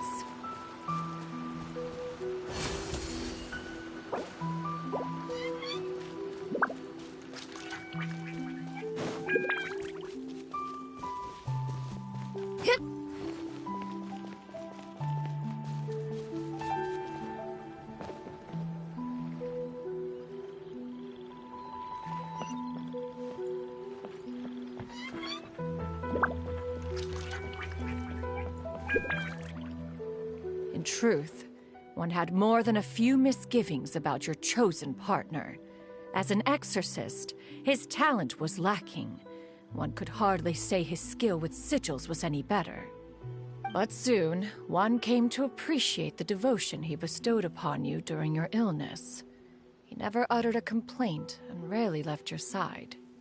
Unwilling to begrudge someone of such character, one decided to overlook his aforementioned deficiencies, glaring though they may have been. Wishing to grant you a life without regrets, one gathered many divine ingredients and used one's own blood to create a form of medicine. Though imperfect, it managed to suppress the more dire effects of your illness. As for how to deliver the medicine, after much contemplation, one eventually decided to perform the deed oneself. One took great care to alter one's features and select the appropriate attire. Only after meticulous scrutiny did one finally set out for Wangshu Inn. As one expected, you were most ignorant of one's true identity. You showed not even the slightest inkling of recognition. One was quite torn. Should one have celebrated the success of one's disguise, or mourn the loss of your acquaintance?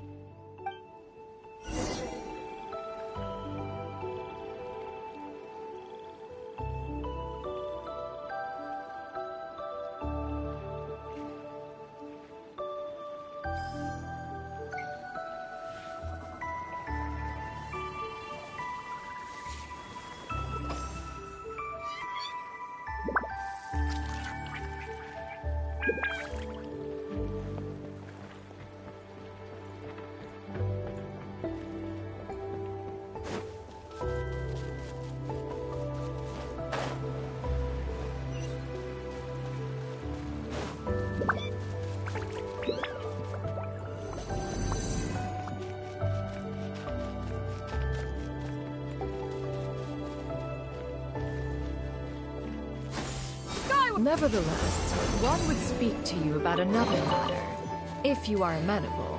Even considering your loss of memory, one was simply flabbergasted that you could so easily forget the consequences of consuming medicine infused with Adeptal blood. Its proclivity to attract monsters is hardly that complicated of a concept to remember. To think that you tried to travel while weak from sickness and heavy with child. Had one not intervened to clear the fog, all of you would have been lost during the night.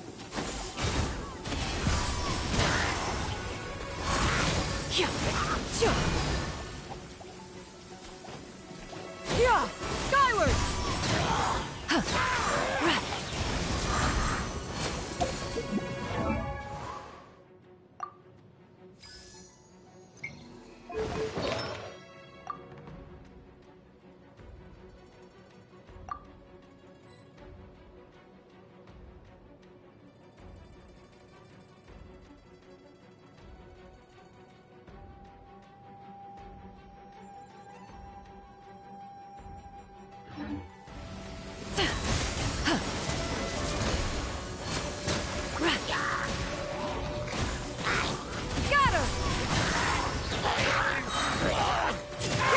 Make way for the Adeptus!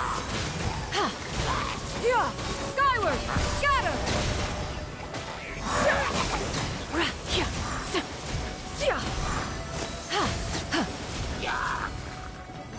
Yeah! Skyward! Seize the skies!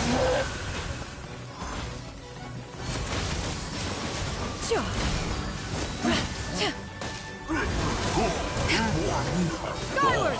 Scatter! Those monsters would hardly have pursued you with such ferocity without sufficient incentive. They were likely incited by the presence of godly remains. Said godly remains, in turn, were likely drawn to the trace of one scent on your body. One was, after all, an active participant in the Archon War. Some of the gods were likely shattered by contraptions of one's very making. In the end, one was relieved to see you endure through the night. At the break of dawn, one heard an infant's cry pierce through the air, and one saw you carefully cradle the child to your chest. Although certain mortal matters remain foreign to me, one could not help but be moved by your joy. To see you happy, that was more than enough.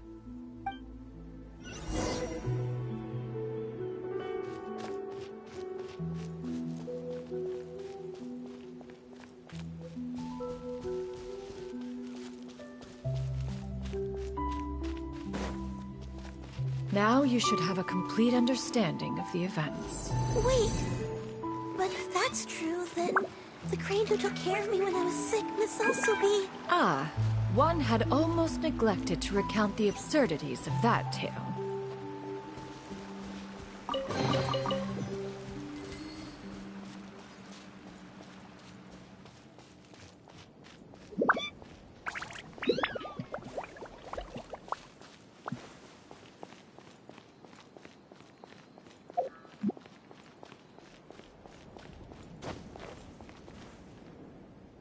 Just as you and I troubled one with her antics, so did you give one many a headache.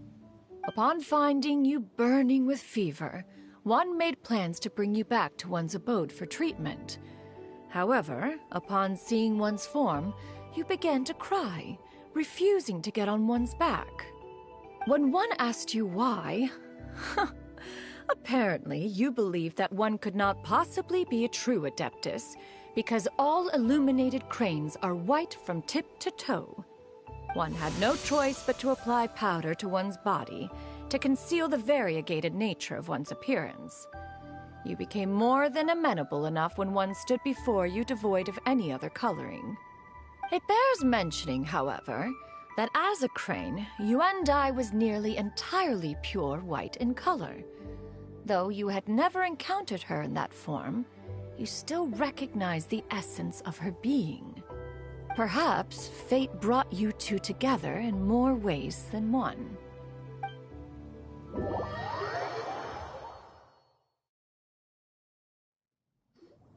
Now all has been revealed. One owes you an apology, Yuandai. One recognized you upon your very entrance into Wanmin Restaurant. One has always viewed you as a disciple of equal standing with Ganyu and Shenhe. Indeed, one wished to bring your story to a satisfactory end with this visit to Liyue Harbor. Still, one could not reveal your identity right away. Had one simply informed you of all you had lost, all those cherished memories would merely have become the fictionalized account of another. Memories are most meaningful when recalled by those who lived through them. Would you not agree? Even if the process was painful and arduous to experience.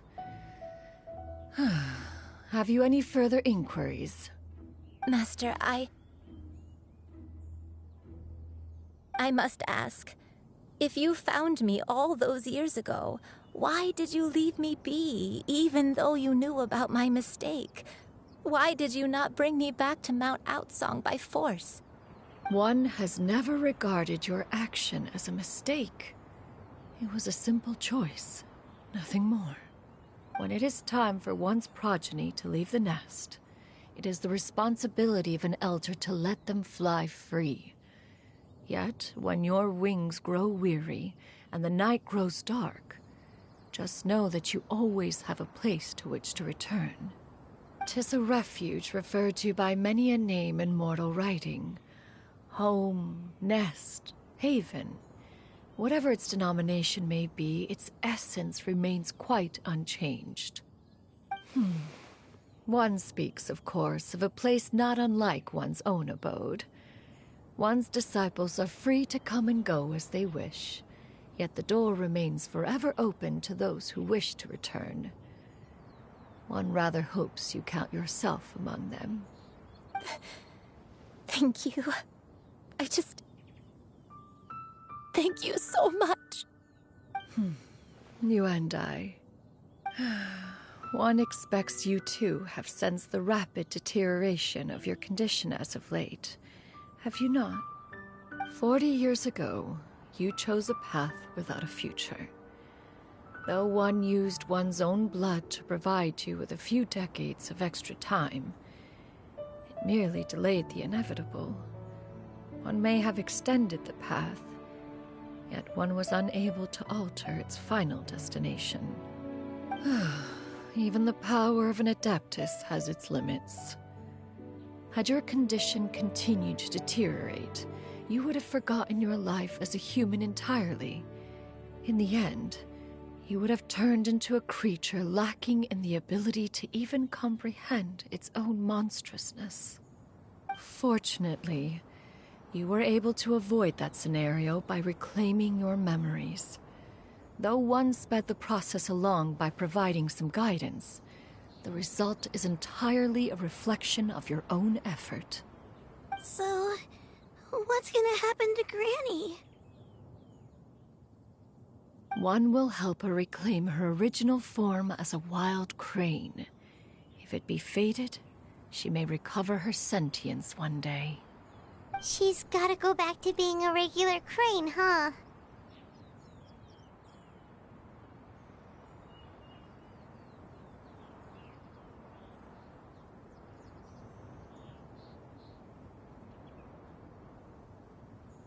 Master, you've already done more than enough for me. I don't know how I could possibly repay your kindness. This is a better result than I could have ever hoped for. How much time do I have left? Not long. The transformation is imminent. Granny? Please don't leave, okay? You're all I have left. Please. Don't be sad, dear child. Granny has led a wonderful life. My only regret is having to leave you behind. Don't forget to eat well, okay? A growing young lady like yourself needs lots of good food to grow big and strong. Promise Granny you'll take good care of yourself when I'm gone. promise, Granny. I'll do whatever you say. Good girl. Good girl. Don't worry. It's not goodbye forever. Granny's gonna become the most formidable crane in all of Mount Outsung. Granny will train day and night. I won't stop until I can turn into a human without having to rely on anything but my own power. When that day comes, we'll be able to live together again. You and I. How's that sound? Good. That's a good girl. Even though we won't see each other for a little while, as long as we both work hard, we're sure to meet again someday. I'll eat well, Granny. I promise. And I'll wait for you, no matter how long it takes. I'll wait for you to come back. That's a good girl. Then Granny really has no more regrets. I'm so sorry, Master. Thank you for everything.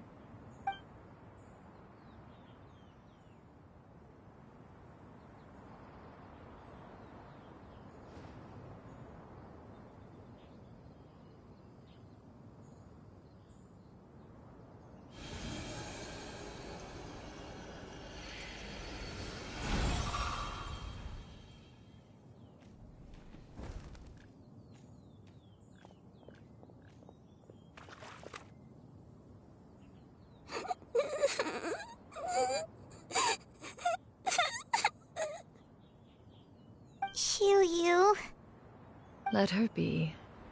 At her age, crying is a natural, if not fitting, response to such an event.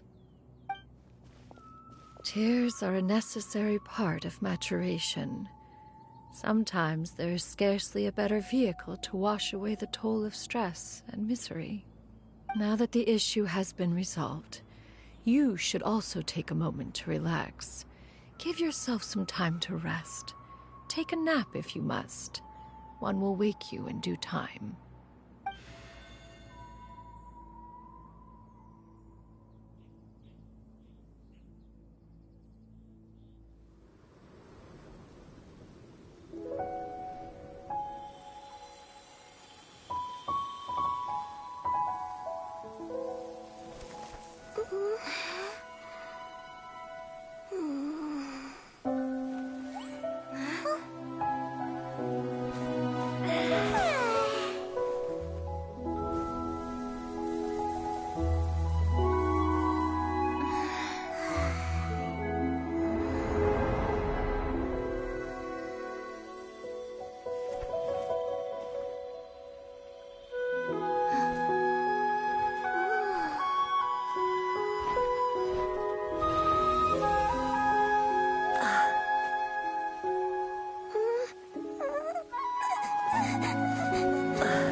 We would see each other again, that our days of separation would finally end, and all my troubles would be behind me.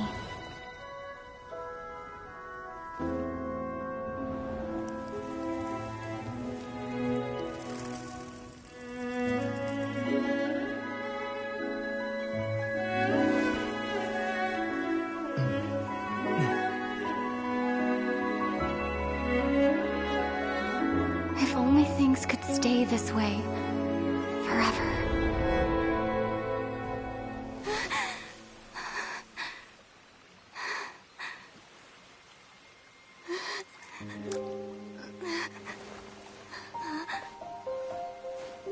A nightmare? Curious. If you're relaxed, shouldn't your dreams be pleasant? It was a good dream. It's just... You weren't ready to wake up.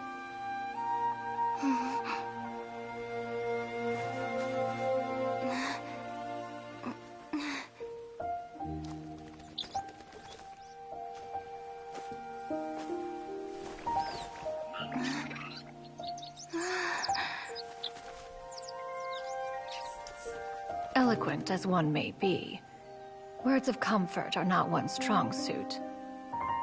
You are doing all you can. One can see your strength of will, your fearlessness in the face of danger. And so, whatever your dream may be, one believes that you shall achieve it. Of course, whenever the perils you face overwhelm you, or you become weary, one is always here for you. After all, as an elder, it is only right to look out for the young ones.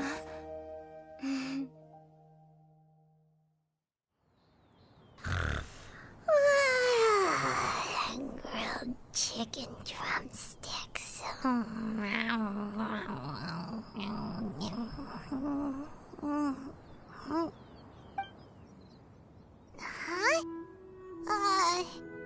Was Paimon sleeping just now? Oh, Paimon wasn't talking to you. Paimon had a dream about eating grilled chicken drumsticks, that's all. Madam Adeptus? Oh, Xianyun, you're awake. How do you feel?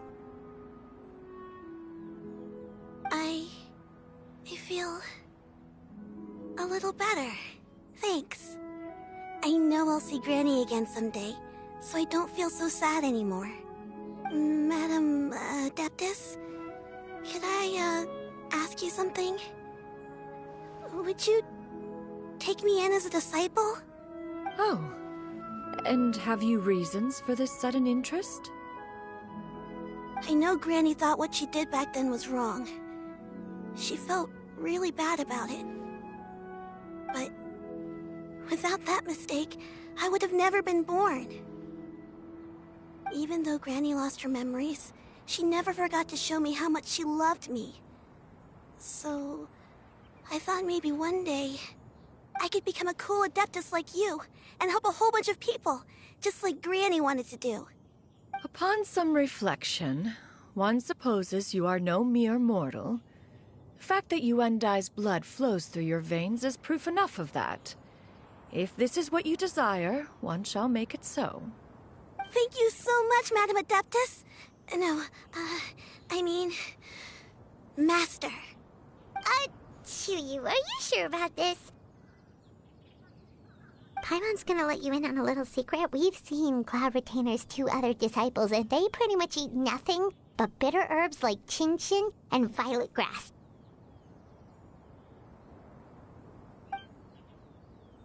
If you join them, you'll never enjoy Wanmin Restaurant's delicious cooking ever again. How utterly preposterous. One has never enforced such a rule. Every individual must find their own path to enlightenment. So long as one retains a pureness of spirit, one's dietary proclivities are quite irrelevant. Well, you say that, but Paimon's not seeing any tasty treats up here now, is she?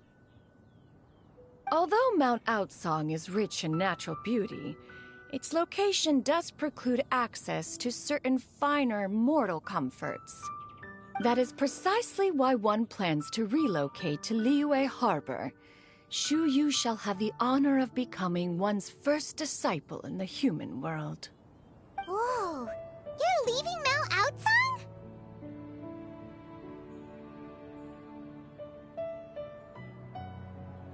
One has never concerned oneself with the location of one's residence. From the very beginning, one has sought only solace and peace. Yet in the end, all of one's disciples ended up in Liyue Harbor. Ganyu, Shenhe, Yuendai, they all chose a life among the mortal world. One has reflected on this fact for many years now. One can only assume that it is due to some failing on one's part as an elder or master. A failing, perhaps, of recognizing what it was they truly wanted. One is most curious as to what aspect of Liyue Harbor could have enticed them to remain there. One could hardly offer an opinion on the matter, but perhaps some time in the harbor will prove instructive. Why are you all so silent?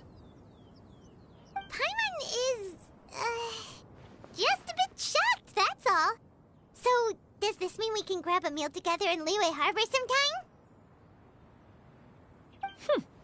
One has precious little time to squander.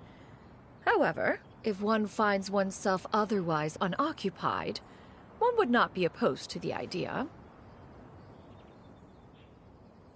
One will be assuming the identity of a human while residing in Liyue Harbor. You should take care to avoid disclosing one's true identity.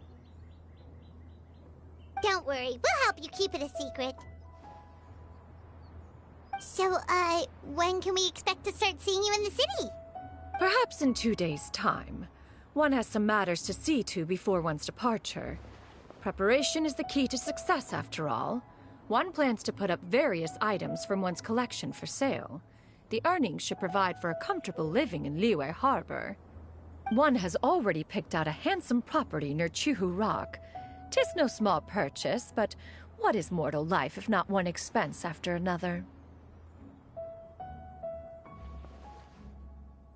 Seems like you've really thought of everything. Then how about we meet up in Liyue Harbor in 2 days? A sensible plan. See you then. Oh, also, why don't you take this suspense insomnia mechanism as a souvenir? Anytime you should feel ill at ease in the future, you may try quieting your mind and sitting in meditation as you listen to its melodies. It might help you find a new perspective. Awesome! Thanks, Cloud Retainer! Hey, didn't we promise Shincho that we'd tell him what we found out? Should we make a trip to the Xianyun Commerce Guild? It's totally up to you.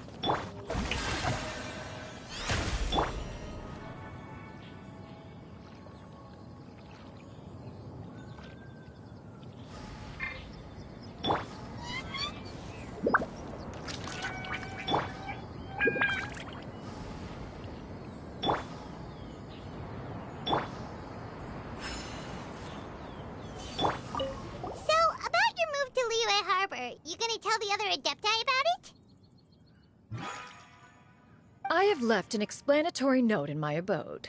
Those 2 old fossils will discover it, I am sure, should they come seeking my company. Considering their recent penchant for going off on private escapades, however, I find myself caring little for how they shall receive this news.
Your concerns are excessive and unfounded. This is but a simple collection of ordinary valuables. Such intense scrutiny is hardly necessary. To be quite honest, your insistence on that fact is my primary cause for concern. In what way are any of these ordinary? Every single item here could be worth more than everything I own combined. I simply can't risk shelling out that kind of mora without proper scrutiny. If I'm wrong, I would never be able to earn it back, not even if I worked every single day for the rest of my life. I have to be careful. Yes, you can never be too careful. We're here, Cloud. Miss Xianyun, what are you guys arguing about? Ah, perfect timing. This ignoramus is questioning the authenticity of my wares. I'll have you know, these items have remained untouched in my personal collection for several hundred years. To question their legitimacy is pure folly. Several hundred years? Indeed. They're family heirlooms, you see, passed down over many generations, as families are wont to do. Yep, they've definitely been around a while. We can vouch for her on that one. Hear that? Had I not found myself in need of Mora, I would scarcely have had the heart to part with them. Indeed, you should consider it an honor to even have the opportunity to behold them with your own eyes. Doubt their authenticity any further, and I may just decide to take them to another buyer. Whoa! Please don't go! I apologize for any insult, miss. You see, I know full well that I lack the knowledge to judge the true worth of these items. If you could wait but a moment, I've hired an expert to appraise them for me. He should be here shortly. An expert, you say? Very well. I will wait for a little while longer, then. Traveler, Paimon, this is my new residence. If you have cause to seek my company in the future, this is where you can find me. Master! Oh, it's you two again. Hello. Xianyun! You got a new outfit! It looks great on you. Mm-hmm. Master made it for me. I like it too. Huh? You know how to make clothes? Do I know how to make clothes? With the support of the proper mechanism, sewing is hardly a challenge. Master, I brought in most of my stuff. There's a few boxes left, but they're kind of heavy, so I just left them outside. Fret not. I shall help you move them into your room. Actually, I should probably sort through my stuff a bit first. Everything's kind of messy right now, so maybe you could, not look yet, Master? Yeah, that'd be great. It appears my young apprentice has her own fair share of secrets. No matter. Do what you must, child. Now, this expert you mentioned. When can we expect their arrival? Soon. Ah, there he is! Here, allow me to make some introductions. This is Mr. Zhongli, a well-respected consultant at Wangshang Funeral Parlor and an expert in all manner of valuables and antiques. Mr. Zhongli, this is Miss Xianyun. She's the one who's looking to sell the collection of valuables I mentioned earlier. Huh.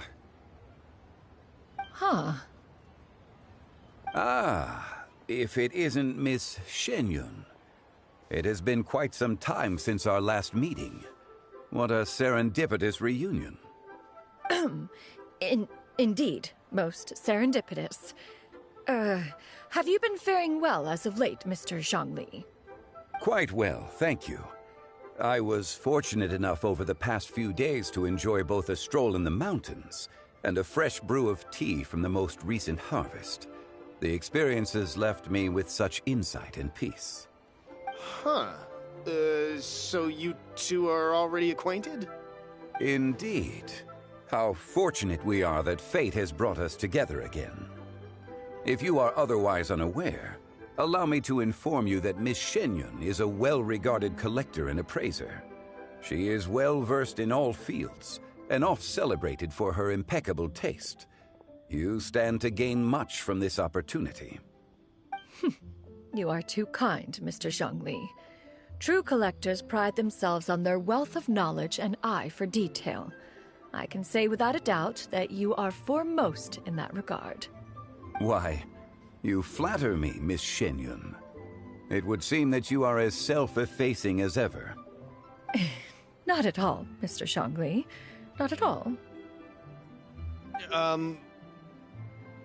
While I am loath to butt into this conversation, I must ask, you two already knew each other, and you seem to have quite a cordial relationship. Can I be certain that you're not working together to swindle me? I mean, you never know. Huh! A preposterous accusation. The heavens themselves would collapse before we would conspire to do such a thing. Miss Xianyun speaks the truth. Contracts are built on honesty and trust.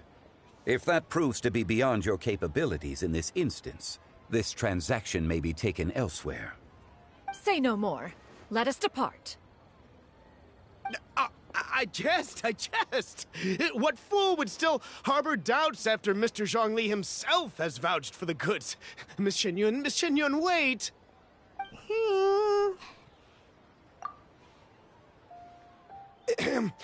I deeply apologize for doubting you. So, Mr. Zhongli, could you please give me a final verdict on the value of these items? There is no cause for concern. They are indeed rare and precious valuables. Take this mechanism, for instance. Though one may not immediately perceive its purpose, its structure and appearance are exquisite enough to merit it a place in any fine home. The same can be said for this one here. Few could hope to possess an item that so perfectly blends mechanical wonder with geometric grace. I am sure you have heard from your travels that the study of mechanisms is among the most wondrous arts in this world. With that in mind, I earnestly recommend procuring every last item in this collection. All right. Since I hired you as my consultant, Mr. Zhongli, I shall, of course, trust your good opinion. Then, in that case, Miss Xianyun, I'll take the lot. However, since the final sum is quite large, how about we start with an initial deposit through the Northland Bank? The Northland Bank? Huh. Oh, you refer to the fiduciary house. Oh, very well. I fear people only use the term bank nowadays. In that case, I'll be off for now. I'll return to collect the goods once you've received the funds.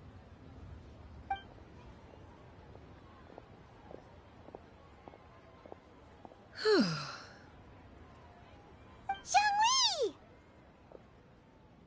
My friends, have you been doing well? We've been great! How about you? Paimon didn't know you were such a busy consultant! My days have been quite pleasant as well. I had been quietly enjoying a cup of tea when Mr. Xiaozu requested my services. As for you, Miss Xianyun, I presume you must be looking to settle in the city? I must say, the name Xianyun sounds exceedingly strange coming from you. Perhaps you could dispense of that particular epithet in further conversation. Whatever for. Am I not addressing you as a friend should? Well, that is true, but... Alas, refer to me however you will. After all, a name exists such that others may address you with it. One is hardly ignorant of that fact. It would seem that you have gained many valuable insights over the years, Cloud Retainer. One has indeed. One's previous stays were all brief.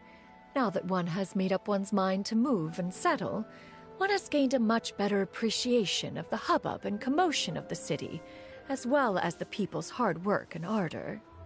This city is much changed from how it was more than 1,000 years ago. Not unlike the ocean tides, so too shall the movement of people ebb and flow. From turmoil to peace, enlightenment to aspiration. Human society possesses limitless potential. In another 1,000 years, the scene we witness here may change in ways that are impossible for either of us to imagine. Alright, that's enough reflection for one day. No need to get all sentimental on us.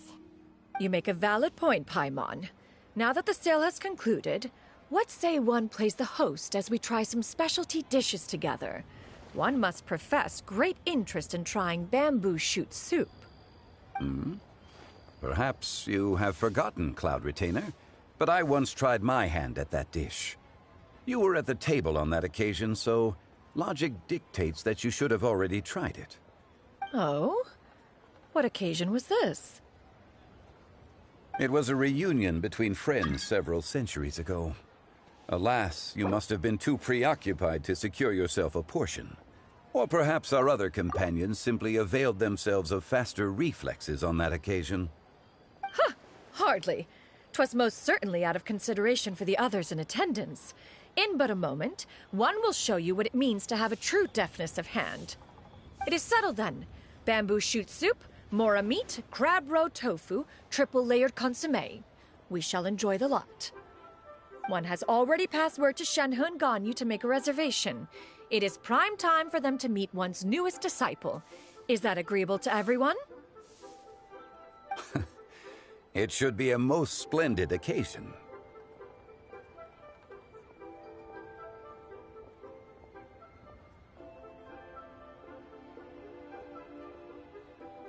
Xianyun, come now, it is time to dine. Ah, this gentleman over here is Mr. Zhongli. He is, A humble employee of Wangsheng Funeral Parlor. Pleased to make your acquaintance. Nice to meet you too, Mr. Zhongli. That should be everyone, right? Let's go!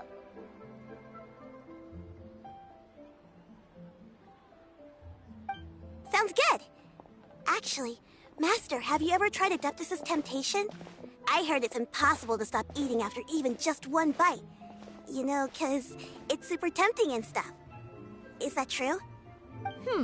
That sounds rather implausible.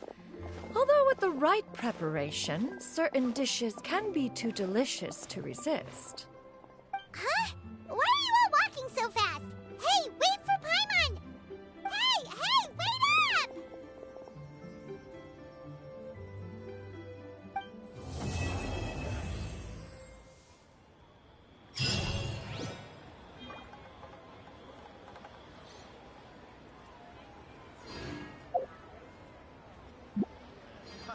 Adventurer, think you can last a round against me?